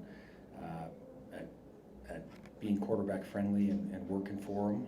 I also thought that when we needed to run the ball, we ran the ball. It was a little lean. I said on the radio, it was a little lean to start, but when we needed it, they certainly came through, and we were able to churn out some yardage on the ground. They stymied your run early. I guess too soon to know, looking at their film, whether it's what they did or. I think it's always some of them and some of us. Sure. I think you could say that about any time you're. I don't know what the stats were. But it just didn't feel like we were doing well, but it could be some of them and some of us. Sure. But when you need it, like you said, you found some yardage on the ground when you really needed it. How do you kind of make sense of that? How does that work? Explain. I don't know why you would even try making sense of it. Like I'm not looking for answers at that point. I'm just thinking it's on time, right on time. I wonder if they find another year somehow late. Yeah, maybe. I don't know. Maybe I'll ask him. Okay. And Zach, scramble. I mean, geez, he's 36. How old did he look on that play, do you think? 38, probably. It was awesome. I mean, he was good in the pocket. He moved well. Evaded a bunch of some pressure and some counter moves and got off. And I mean, his vision is really, really good. Like, it's elite. So he can pick and choose his moves in the line to the end zone. It's good. One more for me. You mentioned the lull third quarter. You had a 13-point lead that vanished. What do you feel? You've often talked about momentum doesn't carry over, but you feel it within games. So Yeah, I think there's momentum within games. What do you feel there, and how did it turn out? Yeah, honestly, that's an interesting question because I am trying to assess that on the sideline, and there was not a point where I thought, okay, this is really slipping. I just thought one of the phases is going to make a play and do something good, and I thought our special teams did a really nice job of covering and also getting timely returns, and I think they'd want to have one back, but other than that, I thought they did a real nice job of controlling the momentum in the game. A really nice job by the special teams. You've watched Zach play a lot of great games. Can you tell when he's on a rhythm? Is there something that you can see from him, anything tangible that he's going? No, I don't know. No. It's not like he comes to my office before the game and says, this is the one. No, no, it'd be amazing if you did. It did, yeah, it'd be great. I mean, more on the field. I think there's something consistent about those. I think what's consistent is he's consistently really, really good. Yeah. That's like over time, his body of work says that he's going to win you a lot of games. He's going to win a lot of plays. He's going to win a lot of drives. He's consistently really good. Like the really good players, a down play or a down series doesn't keep them down. I saw you reach for the challenge flag there. It was in your pocket. It was out of your pocket. Yeah. That Evan Holm, is it? Yeah, I don't know that you can win that one. What I see is I don't think Evan Holm even touched him. Really? Yeah, I think Evan says he didn't really touch him, but he also said we're not winning that challenge, coach. So he liked that we didn't, but we always communicate with everybody about. I mean, you don't want that to have that happen a second time the next play and not make the right decision, right? Yeah, Evan's so good and so clean in his coverage. I don't know that he touched him. It looked like the receiver might have tripped himself, stubbed his toe, and Evan had his hand out, but I don't think he pushed him. We'll see. The legal comment on it. I assume their feet locked. No, I don't think it's their feet locked at all. But what was the logic of kicking the ball to them in the second? yeah, weird wind from about midfield on the north end zone. Enough of a wind that if it's going to be a grinder game and you're going to have to, kick a 60-yarder to win, you want to be going that way. So but the logic is that you're assuming stop them that one drive and it's a moot point kind of thing? If you give them the ball back to take that win, I imagine the logic is get your defense to get that first stop, and then it's kind of a moot point. I don't know. Score, right? Yeah, sure. But I think you can use the benefit of hindsight for create a lot of shit, just all going back to hindsight, right? This was a decision we made. We made that decision a bunch of times before for a variety of reasons. And the outcome of them scoring somewhere earlier in the third doesn't make you think about it. You made the decision with the information you had at the time, which is generally a good decision. That's all you can ever do is, make the decision with the information you've got. If somebody told me, they're going to score on this drive, you change your decision. What you want is the wind in the fourth in case it comes down to a long kick. You want to be able to keep pinning them. You want to be able to score touchdowns and kick off and pin them, which I think our kickoff team did for the most part. Maybe that last one got away on us a little bit, but I don't know. Hey, Coach Mike O'Shea. Moments ago at Princess Auto Stadium, a sold-out Princess Auto Stadium for a 7th consecutive regular season home game. So the Bombers win 36-23 tonight. Might hear from Nick Demski, Dalton Schoen. Got a little Willie Jefferson. You know what? This is a quick one, Schnitzy. Let's quickly go to Willie J because, it's Willie J. Don't you want to hear from him? I do. Mm-hmm. It was a big emphasis for us going into the fourth quarter, trying to get the offense the ball back. When the special teams had the opportunity to get the ball, to flip the field and change the field position and stuff for the offense, we did that, right? We did that, right? So, just a good all-around team game when it came to the fourth quarter. I know you've seen it before, but how about the quarterback tonight? 300 yards, 3 touchdowns, and runs for one. No, man, it was a slight night. Zach did his thing. Demski was able to make some plays, typical Demski plays, right? And then, Wheat was able to catch the ball like he does. He's a great player, especially on the outside, right? When he go one-on-one. Great play, capitalized on his opportunity, did that. Matt did a great job pounding that rock. Offensive line did a great job pushing the line for him. Zach did an awesome job in the pocket. Don't know where the scramble came from with the touchdown. Flashback 2014, 2015 Zach. So, man, it's amazing right now. It's a good feeling in the locker room. Going into next week, we got us some time off before we head to Calgary. Yeah. Willie J, like him, no big deal. Zach did his thing, and I don't know where that run came from, but, feels good. Yeah, no kidding. Yeah. Winnipeg does have a little bit of time off, okay, because they play in Calgary on Thursday, July 3rd. It is Thursday, June 27th, but they will get a day or two. Like they'll be back in the facility tomorrow, Friday. They'll break down the film, they'll flush and move on, right? And then they'll probably get Saturday, maybe Sunday off. But then they'll go Monday, Tuesday. I don't know if they'll get Sunday off. But anyway, they'll get Sunday, Monday, Tuesday, walk through Wednesday, play in Calgary on Thursday, July 3rd. Then they have a bye. Their second bye of the season is week 6 in the CFL, beginning Friday, July 11th. Just 6 teams playing 3 games, Friday, Saturday, and Sunday, July 11th, 12th, and 13th, before the Bombers host the Calgary Stampeders. That's your next home game, your next chance to put a tin in the bin and or donate to Manitoba Harvest Manitoba. Of course, you can do that anytime, but Friday, July 18th is the next home game where you'll be in the building, Schnitzy, and the Bombers have a chance to sell out 8 straight games. Commissioner in town tonight. Beautiful night for I got football. to meet him. I got to meet him. Look at my socials. I have a nice picture with him. Yeah. Me and Callum. By the way, shout out to Willie Jefferson for getting his first sack of the season and his 75th sack of his illustrious career, Darrin.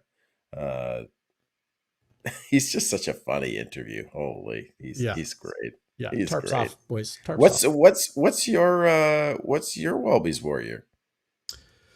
Oh gosh, it's Clercius. It's Clercius. He was just he was dialed in tonight.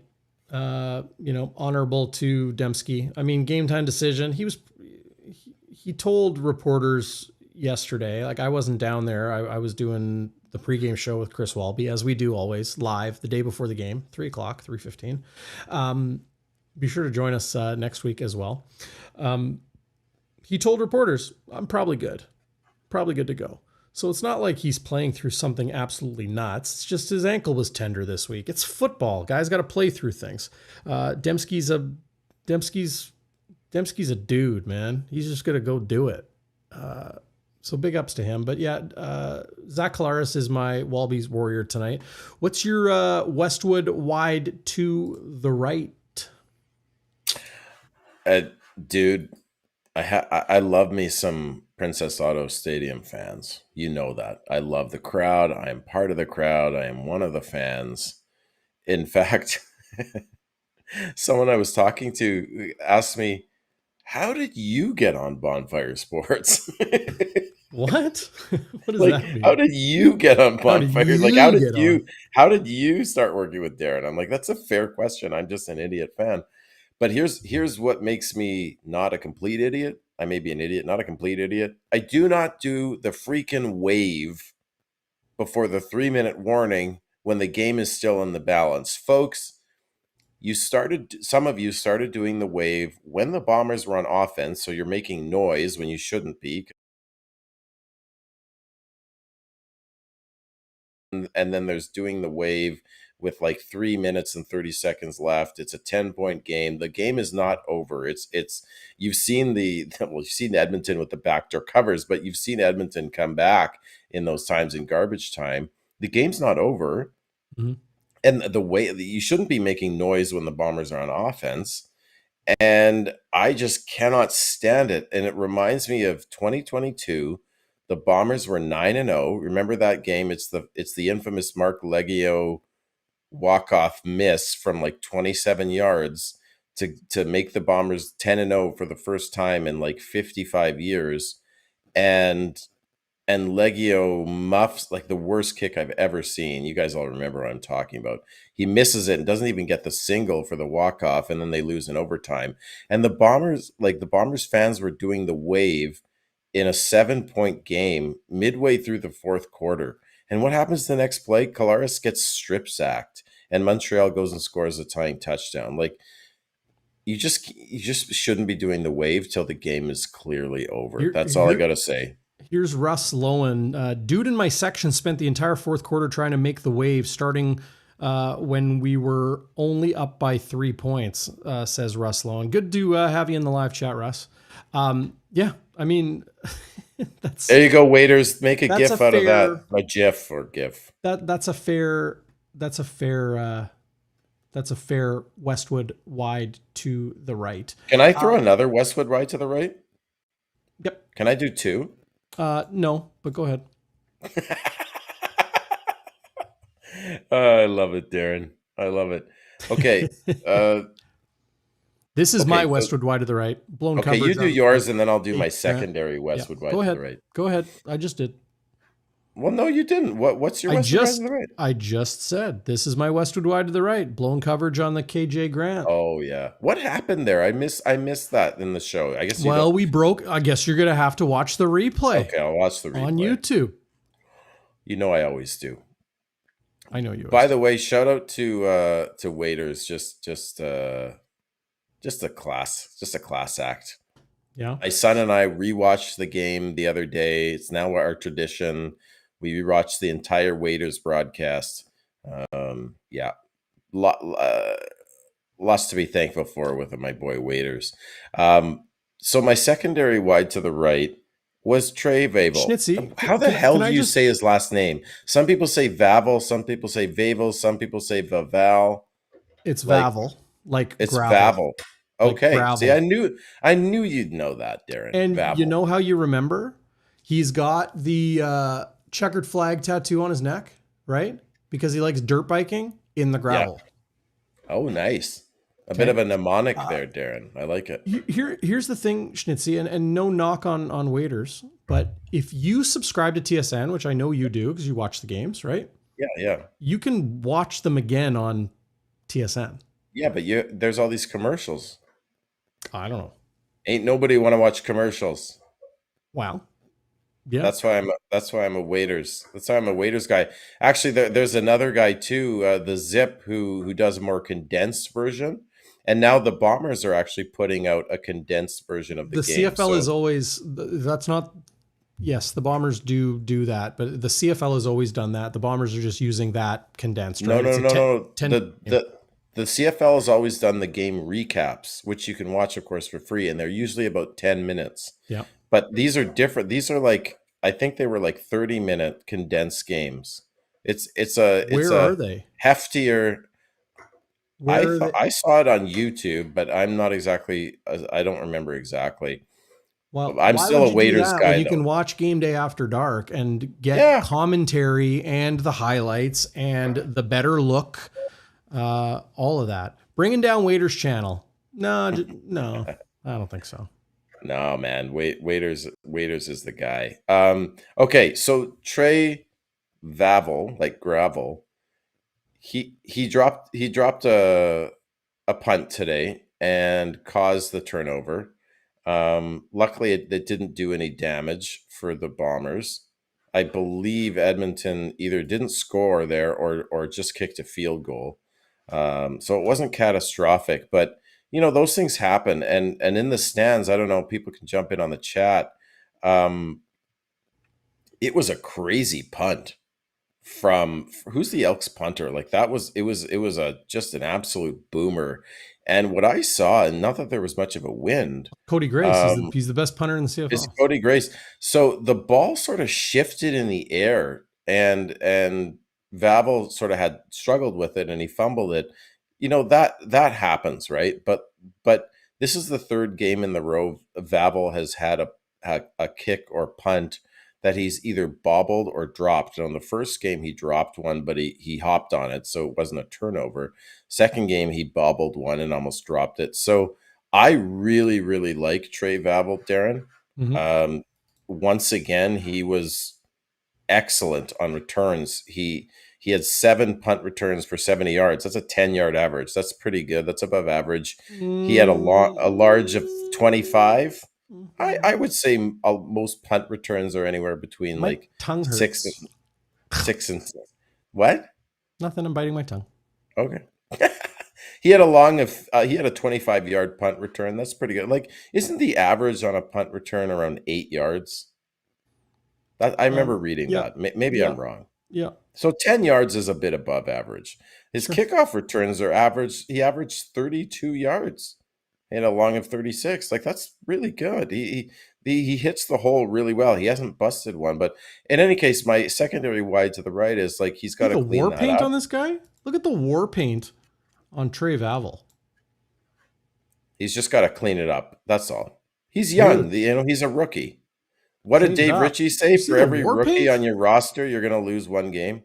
Jeez. Oh, yeah. That looks pretty cool. Pretty fearsome. Man. Pretty fearsome. Yeah.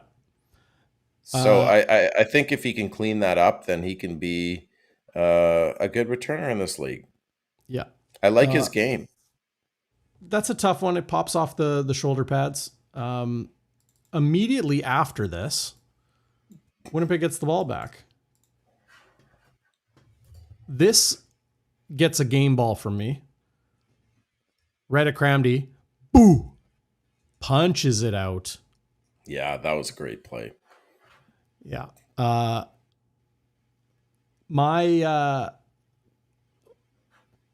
we both done WALBY'S Warrior and WESTWOOD's wide to the right. You got a Bonfire Burning Point?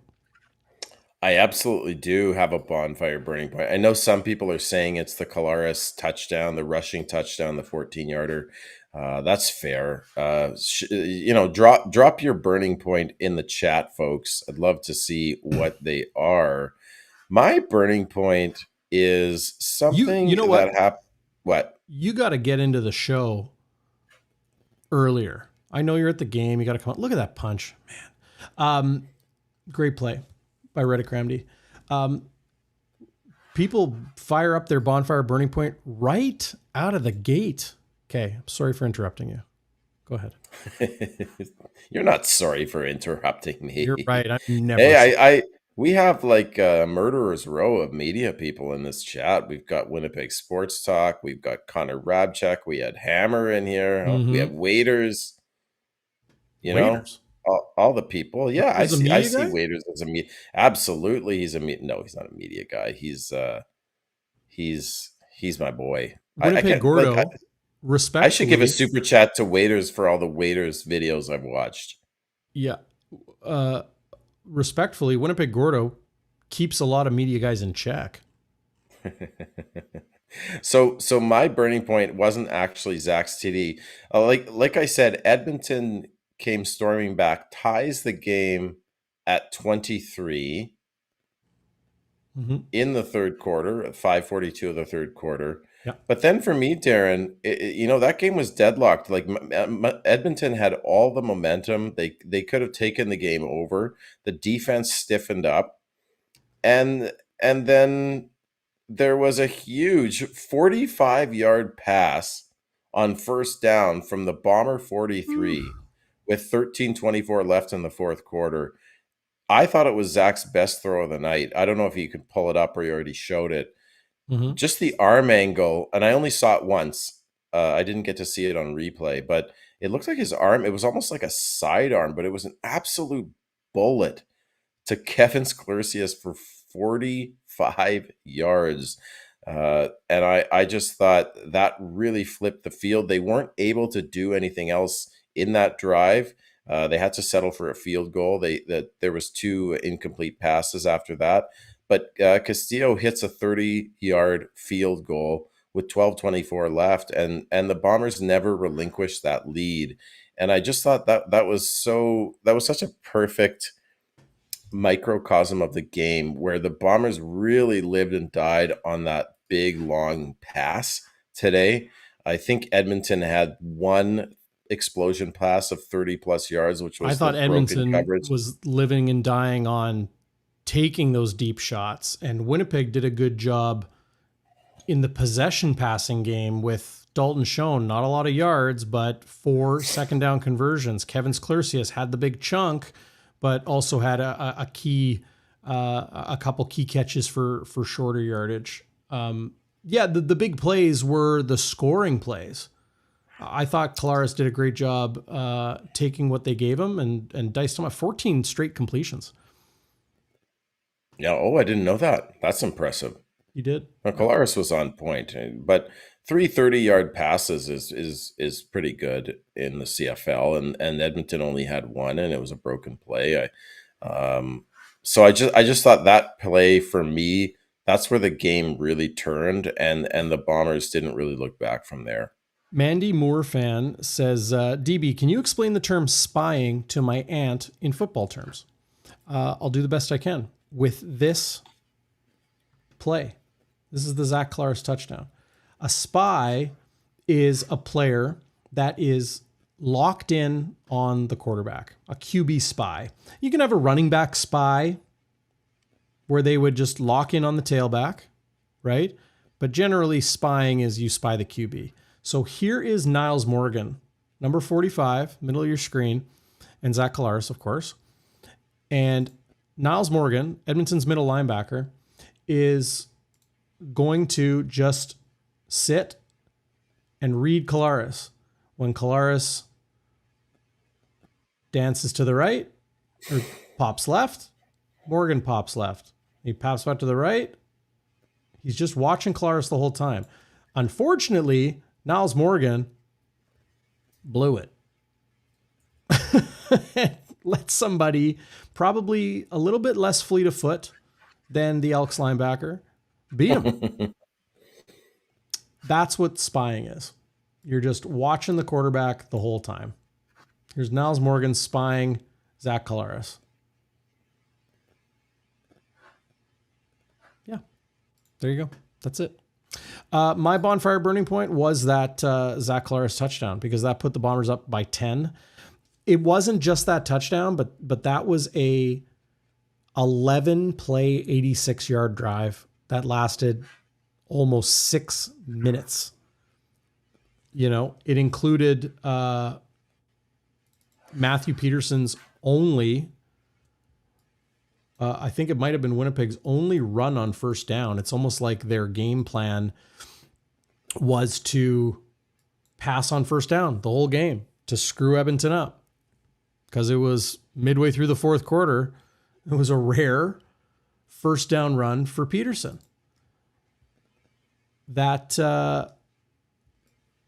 same drive, they needed a short yardage package, and here is 3rd and inches with Chris Streveler picking it up. Somebody mentioned here's Seawalk, who I think is no longer in the live chat, mentioned they had to go to bed. Hey, that's cool. We're here for the replay. We're always here for you. Podcast afterwards. Do you reinsert, or no, wrong one. Gosh, never mind. Sorry, Walk. Peter D. See you later, Walk. Yeah. Peter D says, anyone else think Wilson is a better choice for short yardage right now? Nope. No, I don't. Although he did have that monster. You remember in the West Final last year where he had that short yardage and Marcus Sales lost contain on the edge and he ran it. What did he run it down to the 3-yard line? That was a pretty cool play. But yeah, you're not going to replace Chris Streveler now. Darren, can I just say something about the defense? Because we were talking about Reddick Cramdy, and I'm going to get to Cramdy when we go to the end of the show. Just a teaser there. This defense is reminding me of the 2021 Dark Side defense. You said that last week, didn't you? Yeah, aside from that bust by the defense to Keon Julian Grant, again, not something I've seen from this defense in a long time, and I'm sure they'll clean it up. I'm sure it was a communication issue. This defense has allowed 8 points in the fourth quarter in 3 games, I believe. Mm-hmm. And those 8 points were in absolute garbage time last week in BC. They shut out Edmonton in the fourth quarter. And that's what dominant defenses do. They might give up yards, right? They might have the occasional bust. But when the game really matters, when it hinges, when it could go either way, the defense stiffens up and they shut other teams down. And I just thought, you had Trey Ford running around and around and around. He didn't have that marquee, unbelievable athletic play. They contained him. They sacked him. Like Tony Jones was in there with a sack.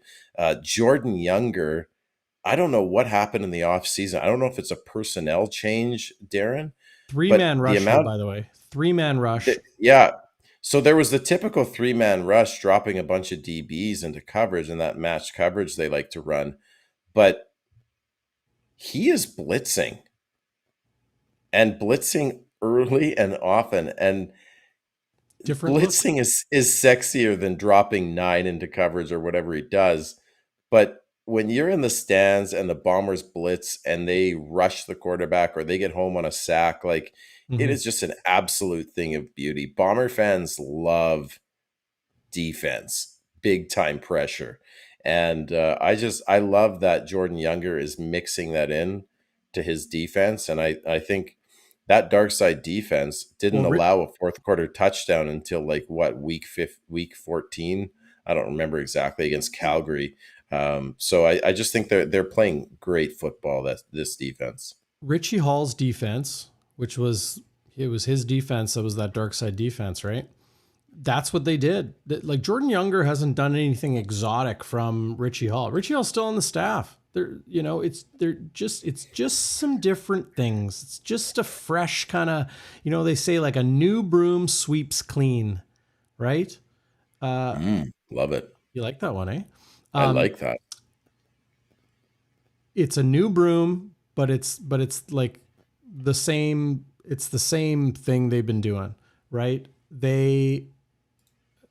It's just a little bit of a different look and feel. Or I shouldn't say look and feel. It's just a different execution of the same plan, the same scheme. You know? But yeah, but it's a nice wrinkle, right? Because the Bombers were last in sacks last year, and that, some fans might be like, "Well, that's a problem. Like that sucks." But who cares? They were the best defense in the league for all the important metrics: efficiency, completion percentage, and all touchdowns. All those things. I might be wrong about the touchdowns, but they were first in the league in all the important metrics. But they were last in sacks. Well, who cares?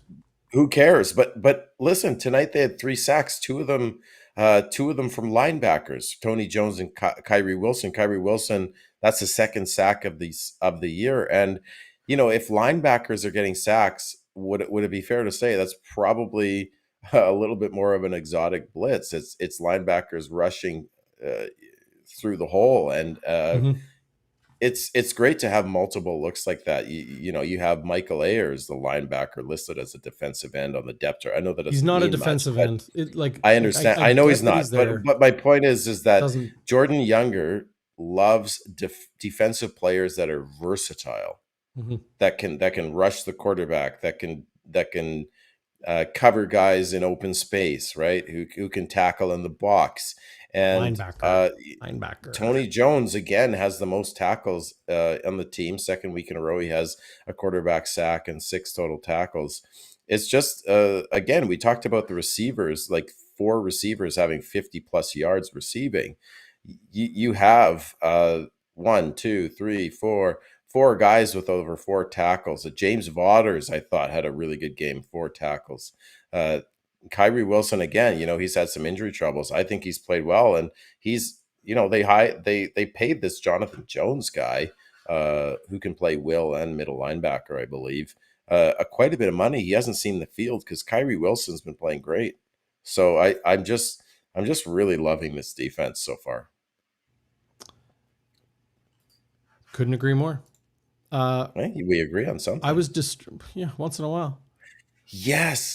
Yes, that is a great question. Sorry, go ahead. I was distracted because Ryan Dickinson wrote out my entire name first and last and spelled it correctly. So thanks, Ryan. Wasn't a loose ball penalty when they hit our returner going for the ball. When was that, Schnitzy? I have that in my notes. Hold on, give me a sec here. Okay. So that was the second quarter with about 7 minutes left. Vaval drops that punt. And I wondered whether there was a loose ball foul on that play. I only saw it the one time live. I didn't see a replay. It was in the second quarter. Let me see if I can find it on the playlist here. Second quarter with about 7 minutes left. So I guess at around the 8-minute mark, that's when Vaval dropped the punt.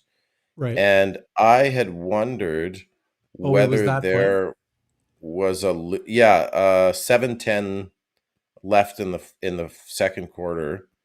It was the Vaval fumble play? The Vaval fumble play. Yeah. And Edmonton gets it on the 50-yard line. I thought there might have been a loose ball foul.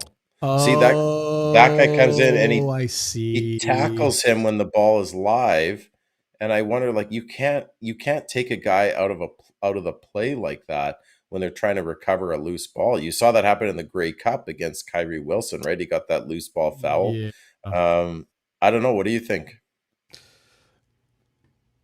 It's pretty bang bang. Yeah. So this is my take. Okay. Objectively, I understand Bomber fans are like, well, because they're thinking of Kyrie Wilson in the Grey Cup. Yeah. Right. I know this looks like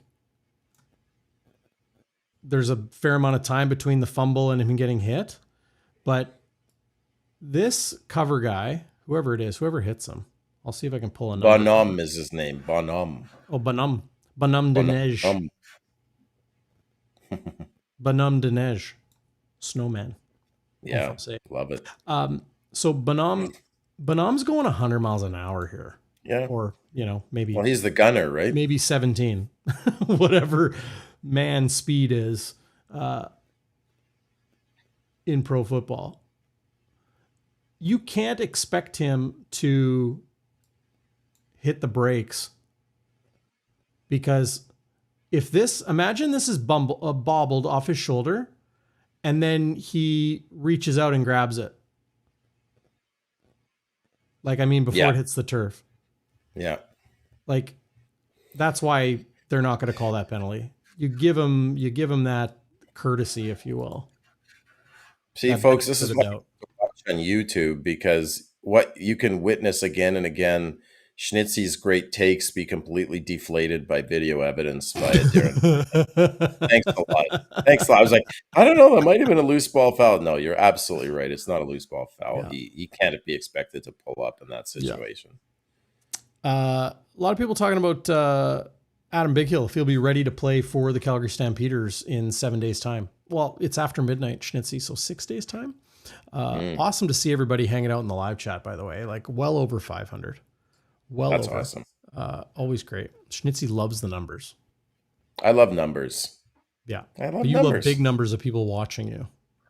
It feeds my ego. I also love putting big numbers on the Bombers to cover 9.5 and to beat Edmonton by double digits for the 11th straight time, 13th straight time overall, buddy.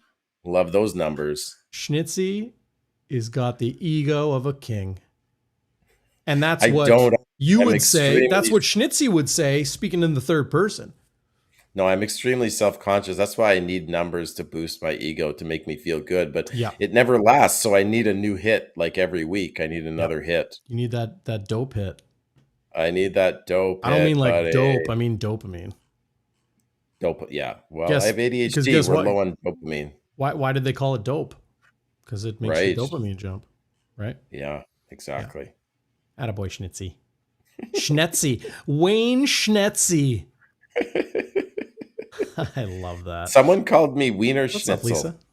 Wiener Schnitzel. Wiener Schnitzer. On the Winnipeg Sports Talk Discord. Ouch. Shout out to the Discord chat. I just love those people. We don't have a Discord chat, do we? We should have a Discord. I'm really into Discord now. That's all you, man. That's all you. I should set up a Discord for Bonfire. Yeah, why not? Full names. Thank you, Darrin Bauming and Zach Schnitzer, for another wonderful show, says Neon Dreams. Now I must rest. Have a good night, gents. A good night to you, Neon Dreams. Sweet Neon Dreams to you. Hey, can we before we get to our next award, can we just talk about something here? We got to bang out Happy Honker and Game Balls, and we got to wrap it up, bruh. No, I know. Let me just say this. It's a pseudo long weekend. Let's go. I know, and I have to go to work tomorrow. I do not have enough sick days to take it off, and everybody knows I come to the game and do the post game. So if I don't show up and say I'm sick, it's not going to go over well. Okay. Can I just talk about team construction just for 2 seconds? Okay. So the Edmonton Elks, they, like you said, Darrin, and I liked what you said here. You know, they get all these big names, these Brinkman and Serezna and Barlow and Robbie Smith, and then one of the biggest names they picked up was Tyrell Ford. Well, Tyrell Ford, I didn't notice him much tonight. He had 2 tackles. That's not my point. You know, if I look back at the game, watch Waiter's replay, maybe he was he didn't have many tackles because the ball wasn't thrown his way. I'm not sure. Mm-hmm. But this is not how you build a football team, 𝘎𝙤𝙤𝙧𝙚. You cannot consistently win in pro football by spending $270,000, which isn't much in the NFL, but in the CFL it's a lot, for a defensive back. I don't care if he's Canadian. Okay, the Bombers have shown in the last decade that you can find defensive backs. All right, you look at Marquise Bridges and Bonds and Jamal Parker and Evan Holm and your boy Dietrich Nichols, Demario Houston, DeAndre Alford, like Brandon Alexander, who I saw today. I love he. By the way, he told me he wants to come on the show, so we got to make that happen. But DBs are great, and he always gives me a hard time. No, I'm just kidding. BA's awesome. He's awesome. He's the ambassador for the team now, and I think it's a great role for him because he's such a great guy. But my point is, like, you build football teams from the lines out. Okay, you have a good quarterback, you have a good offensive line and defensive line, you have a good coach, a good owner and GM. That's what the Bombers have. And when you have that recipe, that's a recipe for success. The other guys are important too, but those are icing on the cake. They can't your cake of your team can't be your defensive back. Yeah. And No, I hear and you. I don't disagree. I'm not surprised the Elks are struggling, because from a team personnel construction perspective, they don't, their quarterback is borderline passable, pardon the pun. We don't know if he can be a pocket passer in this league, right? They don't have a bunch of stud receivers. Their lines aren't doing. I think their D line is great, but they gave up 3 sacks tonight. They had him running for his life. You can't build a team like that just because you want twins to play together and it's a nice story. But you can't pay a DB that money. And I give Kyle Walt. You can, but I don't think it's smart.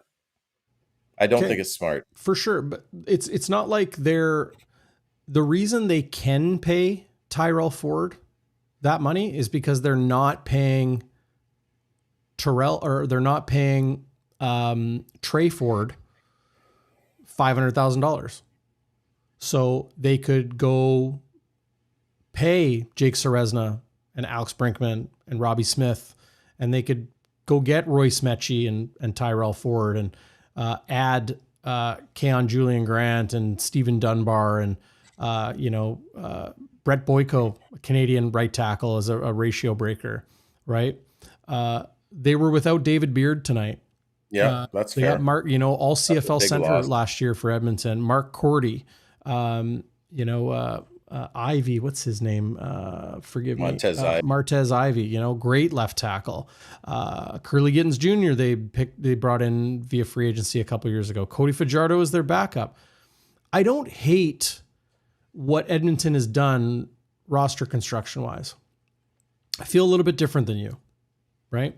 Javon Leake, great free agent signing last year. Versatile. Backup running back to Rankin. Rankin's a guy that I believe that they developed, right? Yep. Yeah, Justin Rankin. First year player. Oh, he was on the practice roster last year. Or no, he played last year. Anyway, regardless. Rankin, he played. He played. The reason, like we're saying, they're struggling. They're 0-3. And I know they've struggled for years because it was bad regime after bad regime after bad regime. Okay. They really got hooped when Scott Milanovic was their head coach, and then he took a job in Jacksonville, I think, in the National Football League, right? To be their quarterbacks coach.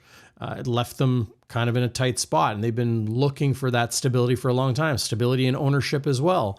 My point is, the reason, like, wouldn't you say they looked a lot better tonight? Like, they were tied with the Bombers in Winnipeg late in the game. I think they're a much better team than they were last year. And I think the defense has a long ways to go. Long ways to go. A lot of new guys there, though. Anderson and Morgan, okay, fine. But like new guys on the D line, new guys on the back end, and Metchie and Ford. And I think Williams is new too.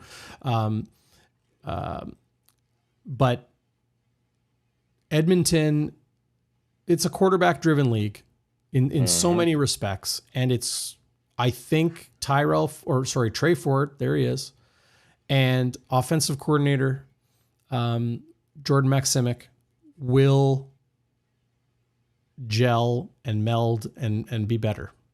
I really do. Yeah, I mean, and we could go on about that, because I don't know that Trey Ford and Jordan Maksimic are a great match, to be perfectly honest. Why? Why is that? So the reason I think that is because my take on Jordan Maksimic is he's more of a, I don't want to say conservative, but he calls a more traditional pocket quarterback game. Vernon Adams Jr. was the MOP frontrunner halfway through last season with Jordan Maksimic Yeah, and he was throwing bombs from inside the pocket. And he was running and he was rolling out and doing different things, and they were creative. Yeah, I haven't seen that a lot with Trey Ford, to be honest. Because it's going to take time. They're not going to make this big, crazy, first 3 games of the season. Oh, we're going to do all this crazy stuff. They're trying to implement a system and have the quarterback. But my point is, Darren, it's not crazy stuff. The bread and butter of a Trey Ford led offense isn't crazy stuff. If it should be on the regular him, and that's what they're doing. Up. And they look better tonight than they have. He's not getting outside the pocket very much and playing to his strengths. Is my point. And you're right. Maybe they're they're saving that and they're going to develop that. But I think you really need to play to his strengths and get him outside the pocket more. Get him rolling out. Put the DBs and defensive ends in difficult positions. Yeah, I think it'll happen in time. He can run the ball. He can pass the ball. So just anyway, we could do a whole nother show on Edmonton, but we could. Okay, what do we got? What's your happy honker tonight? What is my happy honker? Nice, I love that. I mean, I should give a happy honker to that happy honker sound effect, buddy. Oh. My happy honker tonight is actually your bonfire burning point. Oh, the WALBY'S burger. Yeah. We're going to have that up on socials tomorrow. I have a whole bunch of video from that. I have a real chronicle of the WALBY'S burger takedown. It took about 4 of us, actually. But my happy honker was the Zach Collaros 14-yard scamper. Looking like 2014 Zach Collaros. It surprised me, and it was the nail in the coffin for the Elks. And I didn't see that coming. And credit to Collaros. I like I said last year, if you have that bullet in your chamber, if you're Zach Collaros and you're a superb pocket passer, that is absolutely deadly. And I love to see it. And that really got the crowd out of their seat, because not only are you excited that the game's basically over, but it's like the surprise, the audacity of Zach Collaros to run 37-year-old to run for 14 yards. Connor's got a good one here, Darren. Can you pull that up? Happy honkers, Luke Wilson. Hope you watched a great CFL game tonight. Probably didn't. Yeah, well. That's good. That's good. I think Wilson is worn out. I'm with Brandon Rodriguez. Happy honker, Bombers clearing the spread. Yeah, baby. Covering the spread. Yeah. Yeah. I usually Crabchack, Wilson, Hell in a Cell. Yeah. Boom. This is my happy honker. This is my happy honker tonight. I love this stuff. When guys stand up for their teammates. When guys aren't afraid to give it. So whistles, whistles, whistles, whistles. Guys are still ripping at the ball. TSN cuts away, as all broadcasts do in football when things are getting a little extra. But it was Chris Kolinkowski that got right up in the opponent's face and said, "Hey, take it easy on my guy, Matty Peets." But there's the shovel or the flick from Collaros to Peterson. By the way, he wasn't down here. He wasn't down, but they whistled it dead. Yeah, that was dumb. That's why they say you play to the whistle. I guess they didn't really show Kolinkowski there. Get in his face because the camera cuts away. But Kolinkowski just darts after this dude. There he is. The dart. Nice dart bed. That's my happy honker. Guys standing up for their teammates. I like that. That's good. I like that one, DB. Game balls. Yeah, let's do it. Okay. I got 3 game balls, a tray of game balls. And by the way, stop missing extra points, Sergio Castillo. That can bite you, as we know from 2022 with Mr. Mark Leggio. But anyway, we won't get into that. I got 3 game balls. My first game ball goes to Mr. Nick Demski. Okay. How many games in a row has he now made a catch? 74. 75? Now 74. He had 73 right. last week, 74, 75 next week against Calgary.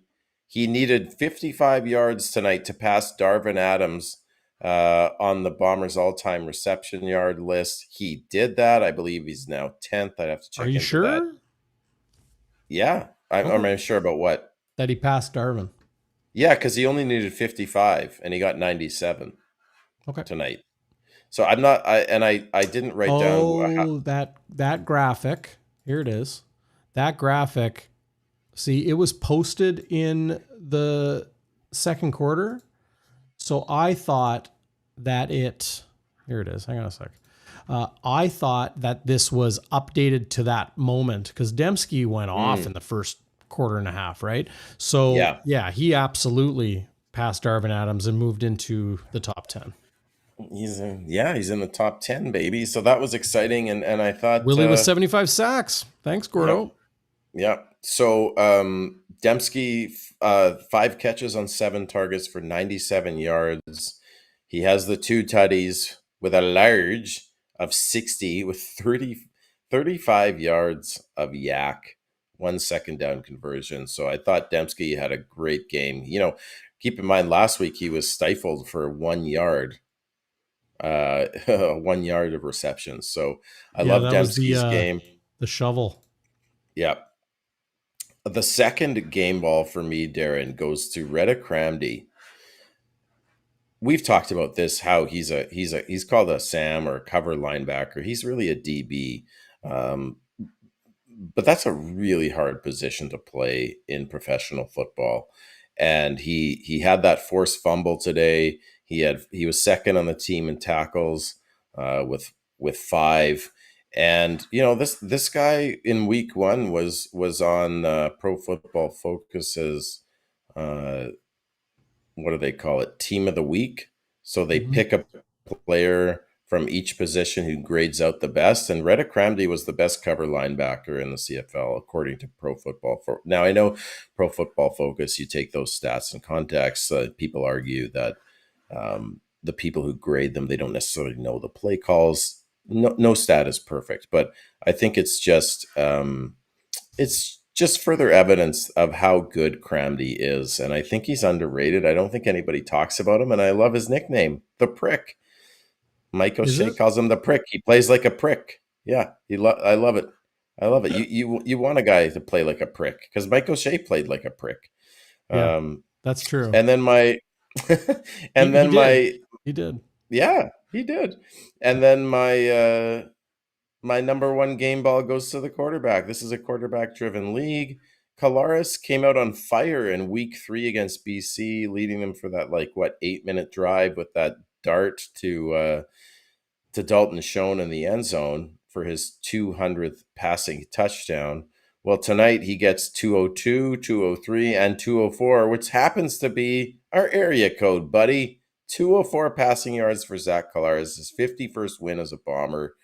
83%, 334 yards, 3 touchdowns, an efficiency of 151.3 with that scamper, 4 total touchdowns. And if I had pressed submit on my DraftKings fantasy lineup for this week, I probably would win, but I forgot to because I'm an idiot. But I just thought Collaros had a hell of a game. He was on point. He was extremely accurate, especially with that deep ball. He did the typical Zach Collaros thing where he maybe throws a couple balls a game that he shouldn't, but he's a gunslinger. If there's a 10-yard out and there's a 60-yard go route, he's going to throw the 60-yard. And you know what? I love it. I'll take it. I'll take that every day of the week. I don't think he did that tonight. I don't think he threw there was a couple questionable. There was a couple questionable balls in double coverage, but at the end of the day, they didn't get intercepted. All I know is this was a friggin' dime. Perfect. Even Wheatfall, you watch Wheatfall running, and it's the last second he pokes his hands out to catch it. Yeah. Yeah, exactly. They teach you to do that too, right? So the DB doesn't know it's coming. Michelangelo. That is perfection. Can I just say a quick thing? I mean, this Carrick Wheatfall guy, like he leads the team in catches, he leads the team in touchdowns, he leads the team in 30-yard passes, he leads the team in yardage. Like this is an absolute deep threat. And you already have Schoen and Demski and now Clercius. Like with Wheatfall, like this passing attack is absolutely scary. He now has, I believe, 5 catches of 30 or more yards this year, Darrin. So he's a real exciting player. Yeah. Yeah, he had over 100 yards in his first 2 games this season. He had 111 yards in his CFL debut last season. It was the emergence of Ontario Wilson, who's now in the NFL, that kept Carrick Wheatfall, out of the starting lineup last season. But so good. He's clearly a game breaker type player. Really crisp route runner. Really crisp. Yeah. Wanted to show this. I don't know if you would call this a spy, but Willie J kind of waiting for Trey Ford. Oh no, I'm getting it mixed up with another play. But this was like a schoolyard scramble where Trey Ford, you see what he's capable of, and that's extending plays. Like the day might come where Trey Ford will suddenly be an incredibly dangerous quarterback. Like that day might come. Just saying. Okay. My game balls. I'll give a game ball. I mean, I'll give a game ball to Demski. Cause 2 touchdowns. I think that's twice this year. He has 2 touchdowns in a game. Yeah. Dude's a stud. I'll give one to Dalton Schoen for 4 second down conversions. I'll give a game ball to Retta for the punch out. That was my WALBY Warrior tonight. No, what was that? I don't even remember at this point. We're at 2.5 hours in the post-game show. We'll are you serious? Yeah, we are. But I mean, when you got 550 people watching, you give the people what they want. Yeah, game ball to the fans tonight for showing the commish who was in town on a beautiful, beautiful night for football in Winnipeg. Sold out crowd, people filling the Harvest Manitoba bins and making donations online. 33,200 plus capacity crowd. Bombers moved to 3-0, cover the spread, 13-point win when they're 10.5-point favorites. Yeah, game ball to all of you out there for hanging out for 2.5 hours with us. Yeah, that is. Kabilas, you're back in my good books. I am lost in the abyss. Hey, Kabilas, I've started a new workout plan. It's not nearly in the same stratosphere as yours, but I'm doing some CrossFit stuff. My friends at work say, "Oh yeah, you work out." That's what everybody wants to know, Schnitzy. That's what everybody wants to know. Hey, impressive game from Winnipeg. They're going to be in Calgary to face the Stampeders. Will Adam Bighill be in that game? I'm not sure, but that is next Thursday night, which means Chris Walby will join me live on Wednesday, the day before the game, as always, right around 3 o'clock, 3:15. We'll come out of WST likely and bring you Game Day Winnipeg. And then Schnitzy, you'll join me late on Thursday night. Tomorrow, Sea Bears game. Bombers are going to come in and rest physically and go through the film. Dale Sawchuk just made it to Kenora. What are you two still doing up? Wishing I was in Kenora. That's for sure. Yeah, Kenora. Love that. Love Kenora. But Winnipeg's got a back-to-back against the Stamps with a bye in the middle. Yeah. And they're 7 of 8 in the red zone this season, Darrin. That is a testament to Jason Hogan because that's where the offense butters its bread. Yeah. And Collaros. Yeah. So it's exciting. This is an exciting time to be a Bomber fan. The good times keep rolling, my friend. Yes, sir. 3-0. Let's go. Oh, was that your No, sayonara, I have everybody? another one. No, Okay. no, that was just an extra. All right. That was an all extra right, all bonus. right, all right. Here. Serving you up, buddy. Next week is the Stampede Bowl, and I expect the Bombers to roll. Sayonara, everybody.